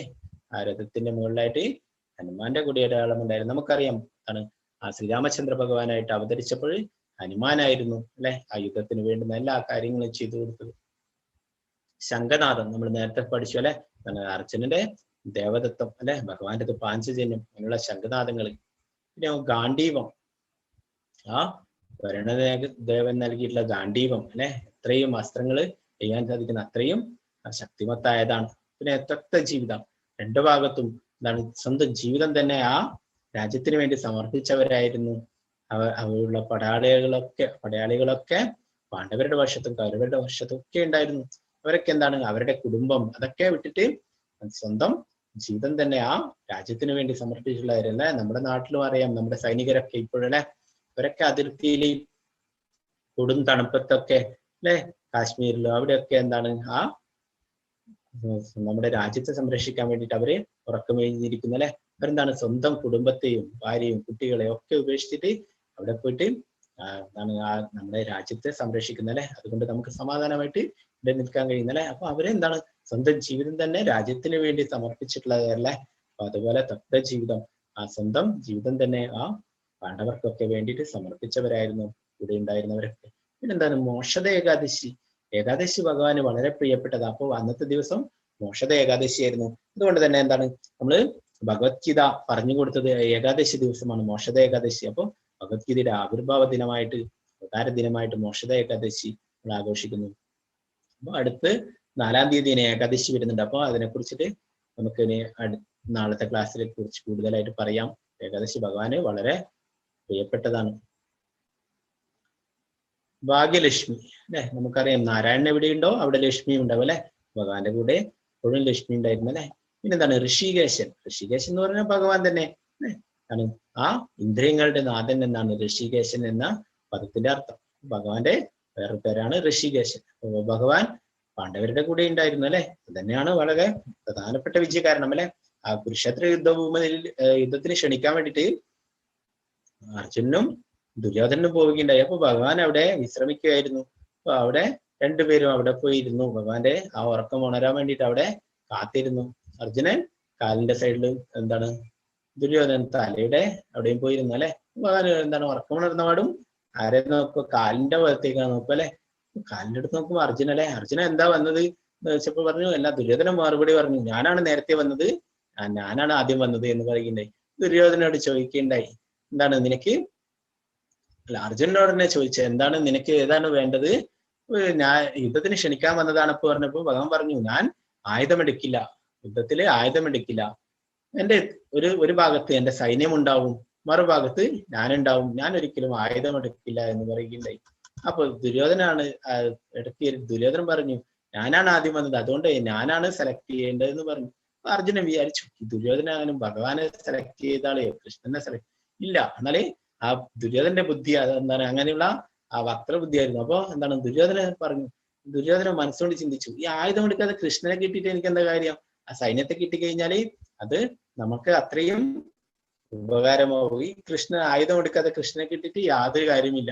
അപ്പൊ എന്താണ് ദുര്യോധനൻ പറഞ്ഞു, എനിക്ക് സൈന്യത്തെ മതി എന്ന് പറഞ്ഞു. അർജുനൻ പറഞ്ഞു, എനിക്ക് കൃഷ്ണനെ മതി, ഭഗവാനെ മതി എന്ന് പറഞ്ഞല്ലേ. അപ്പൊ ഭഗവാൻ അവരുടെ കൂടെ ഉണ്ട്. അപ്പൊ എന്താണ് ആ സഞ്ജയൻ അവസാനമായിട്ട് ഭഗവത്ഗീതയിൽ പറയുന്നല്ലേ, എവിടെയാണ് യോഗേശ്വരനായ കൃഷ്ണനുള്ള, എവിടെയാണ് അർജുനനുള്ള, അവിടെയാണ് ഐശ്വര്യം വിജയം എന്ന് പറയുന്നല്ലേ. അപ്പൊ ഭഗവാൻ എവിടെയുണ്ടോ അവിടെ വിജയമുണ്ട് അല്ലെ. അപ്പൊ ഇതൊക്കെയാണ് പാണ്ഡവരുടെ വിജയത്തിനുള്ള കാരണങ്ങളായിട്ട് പറയുന്നത്. ഭഗവത്ഗീത നൽകുന്ന വിദ്യ നാം നമ്മുടെ ശരീരം കൊണ്ടല്ല പ്രവർത്തിക്കുന്നത്, വാസ്തവത്തിൽ നമ്മുടെ മനസ്സുകൊണ്ടും ബുദ്ധി കൊണ്ടുമാണ്. ആകയാൽ നമ്മുടെ മനസ്സും ബുദ്ധിയും ഭഗവത് സ്മരണയിൽ വ്യാപൃതമാകുമ്പോൾ സ്വാഭാവികമായും നമ്മുടെ ഇന്ദ്രിയങ്ങളും സേവനത്തിൽ മുഴുകും. ഉപരിപ്ലവമായി ഇന്ദ്രിയ പ്രവൃത്തികൾ ഒന്നും തന്നെയായിരിക്കുമെങ്കിലും അവബോധം മാറിയിരിക്കും. എങ്ങനെ മനസ്സും ബുദ്ധിയും ഭഗവത് സ്മരണയിൽ നിർത്താം എന്ന് ഭഗവത്ഗീത പഠിപ്പിക്കുന്നു. ഇത് ഭഗവത് സാമ്രാജ്യത്തിലേക്ക് ഒരാളെ തന്നെത്താൻ മാറ്റും. അപ്പൊ എന്താണ് നമ്മുടെ ആ കോഴ്സിന് വേണ്ടുന്ന ആ പുസ്തകങ്ങളൊക്കെ നിങ്ങൾക്ക് ഓൺലൈനിലായിട്ട് വാങ്ങിക്കാൻ, എന്താണ് കൊറിയർ ചെയ്തിട്ട് വാങ്ങിക്കാൻ സാധിക്കും. ഓൺലൈനിൽ ഭഗവത്ഗീത വായിക്കാൻ സാധിക്കും. വേദാഭ്യാസം എന്ന സൈറ്റിൽ പോയിട്ട് നിങ്ങൾക്ക് മലയാളത്തിൽ വായിക്കാം. പുസ്തകങ്ങള് നമുക്ക് വീണ്ടും തുടർന്ന് ഇനി പഠിക്കുമ്പോഴൊക്കെ ആവശ്യമാണ്. സെക്കൻഡ് ലെവൽ, തേർഡ് ലെവലിലൊക്കെ എപ്പോഴും വേണ്ടുന്നതാണ് ഭഗവത്ഗീത യഥാരൂപം. അപ്പൊ നിങ്ങൾക്ക് ഓർഡർ ചെയ്ത് കഴിഞ്ഞാൽ ഇസ്കോൺ ബാംഗ്ലൂർ കൊറിയർ വഴി നിങ്ങൾക്ക് എത്തിച്ചേരും. അപ്പൊ അതിന്റെ ലിങ്ക് എന്താണ് വാട്സപ്പിന്റെ ഡിസ്ക്രിപ്ഷനിലുണ്ട്. അപ്പൊ അതിൽ പോയിട്ട് നിങ്ങൾ ചെയ്യാം. ഷെയർ ചെയ്ത് തരാം, ഗ്രൂപ്പിൽ അത് ഷെയർ ചെയ്യാം. ആവശ്യമുള്ളവരൊക്കെ പറയാം. ഇതിന്റെ കൂടെ ഭഗവത്ഗീതയുടെ കൂടെ വേറെ ആത്മഗവേഷണം എന്ന് പറഞ്ഞിട്ട് നമ്മളെ ആത്മാവാണ്, അതിനെ കുറിച്ചൊക്കെ കൂടുതൽ, പിന്നെ കുറെ നമ്മുടെ സംശയങ്ങളൊക്കെ ഉള്ള ഉത്തരങ്ങളുണ്ട്. പിന്നെ ഉദാത്തം എന്ന് പറഞ്ഞിട്ട് ഉള്ള ഒരു ചെറിയ പുസ്തകമുണ്ട്. പിന്നെ ജപമാല, നമ്മള് ഭഗവാന്റെ തിരുനാമം ജപിക്കാൻ വേണ്ടിയിട്ട് 108 മുത്തുകളുള്ള ജപമാല ലഭിക്കും. പിന്നെ രാധാഗോവിന്ദന്റെ ഒരു ഫോട്ടോ നിങ്ങൾക്ക് ലഭിക്കും. പിന്നെ ആ ജപമാല സൂക്ഷിക്കാനുള്ള ജപാ ബാഗും ലഭിക്കും. നിങ്ങൾക്ക് വേണ്ടുന്നവർക്ക് ഓർഡർ ചെയ്യാം. അതിന് വരുന്നത് 600 രൂപയാണ് വരുന്നത്. അത് നിങ്ങൾക്ക് അതിൽ പോയിട്ട് ആ ലിങ്കിൽ പോയിട്ട് നിങ്ങൾക്ക് ഓർഡർ ചെയ്യാം. പറ്റാത്തവർക്കൊക്കെ ഈ ഭഗവത്ഗീത ഓൺലൈനിൽ വായിക്കാം. വേദാഭ്യാസം എന്ന സൈറ്റിൽ പോയിട്ട് നിങ്ങൾക്ക് മലയാളത്തിൽ വായിക്കാൻ പറ്റും. ഹരേ കൃഷ്ണ ഹരേ കൃഷ്ണ കൃഷ്ണ കൃഷ്ണ ഹരേ ഹരേ, ഹരേ രാമ രാമ രാമ ഹരേ ഹരേ. അപ്പോൾ ഇന്നത്തെ അധ്യായത്തില് കുറച്ച് കൂടുതലുണ്ട്. നമ്മൾ എന്താണ് ആ ഗീതാ മഹാത്മ്യവും പിന്നെ പ്രഭുപാദരെ കുറിച്ച് കുറച്ച് കാര്യങ്ങളൊക്കെ പറയുകയുണ്ടായി. അപ്പൊ അതുകൊണ്ടാണ് കുറച്ച് ഫാസ്റ്റിൽ പോയത്. നാളത്തെ അധ്യായം കൂടി കുറച്ച് വലിയ അധ്യായമാണ്, ആത്മാവിനെ കുറിച്ചൊക്കെ പറയുന്നത്. അത് കഴിഞ്ഞാൽ എല്ലാം ചെറിയ ചെറിയ അധ്യായങ്ങളാണ് പിന്നീട് വരുന്നതൊക്കെ. നമുക്ക് പതുക്കെ പോവാം. ഇന്നത്തെ കുറച്ച് സ്പീഡിൽ പോയതാണ്. ആരും എന്താണ് ക്ഷമിക്കുക, കുറച്ച് സ്പീഡിൽ പോയതിന്. ശ്ലോകങ്ങളൊക്കെ നല്ല തീരുള്ളൂ, അതുകൊണ്ടാണ്. പല ആൾക്കാർക്കും കുറെ സമയം ലേറ്റ് ആകുമ്പോൾ പ്രശ്നമുണ്ട്.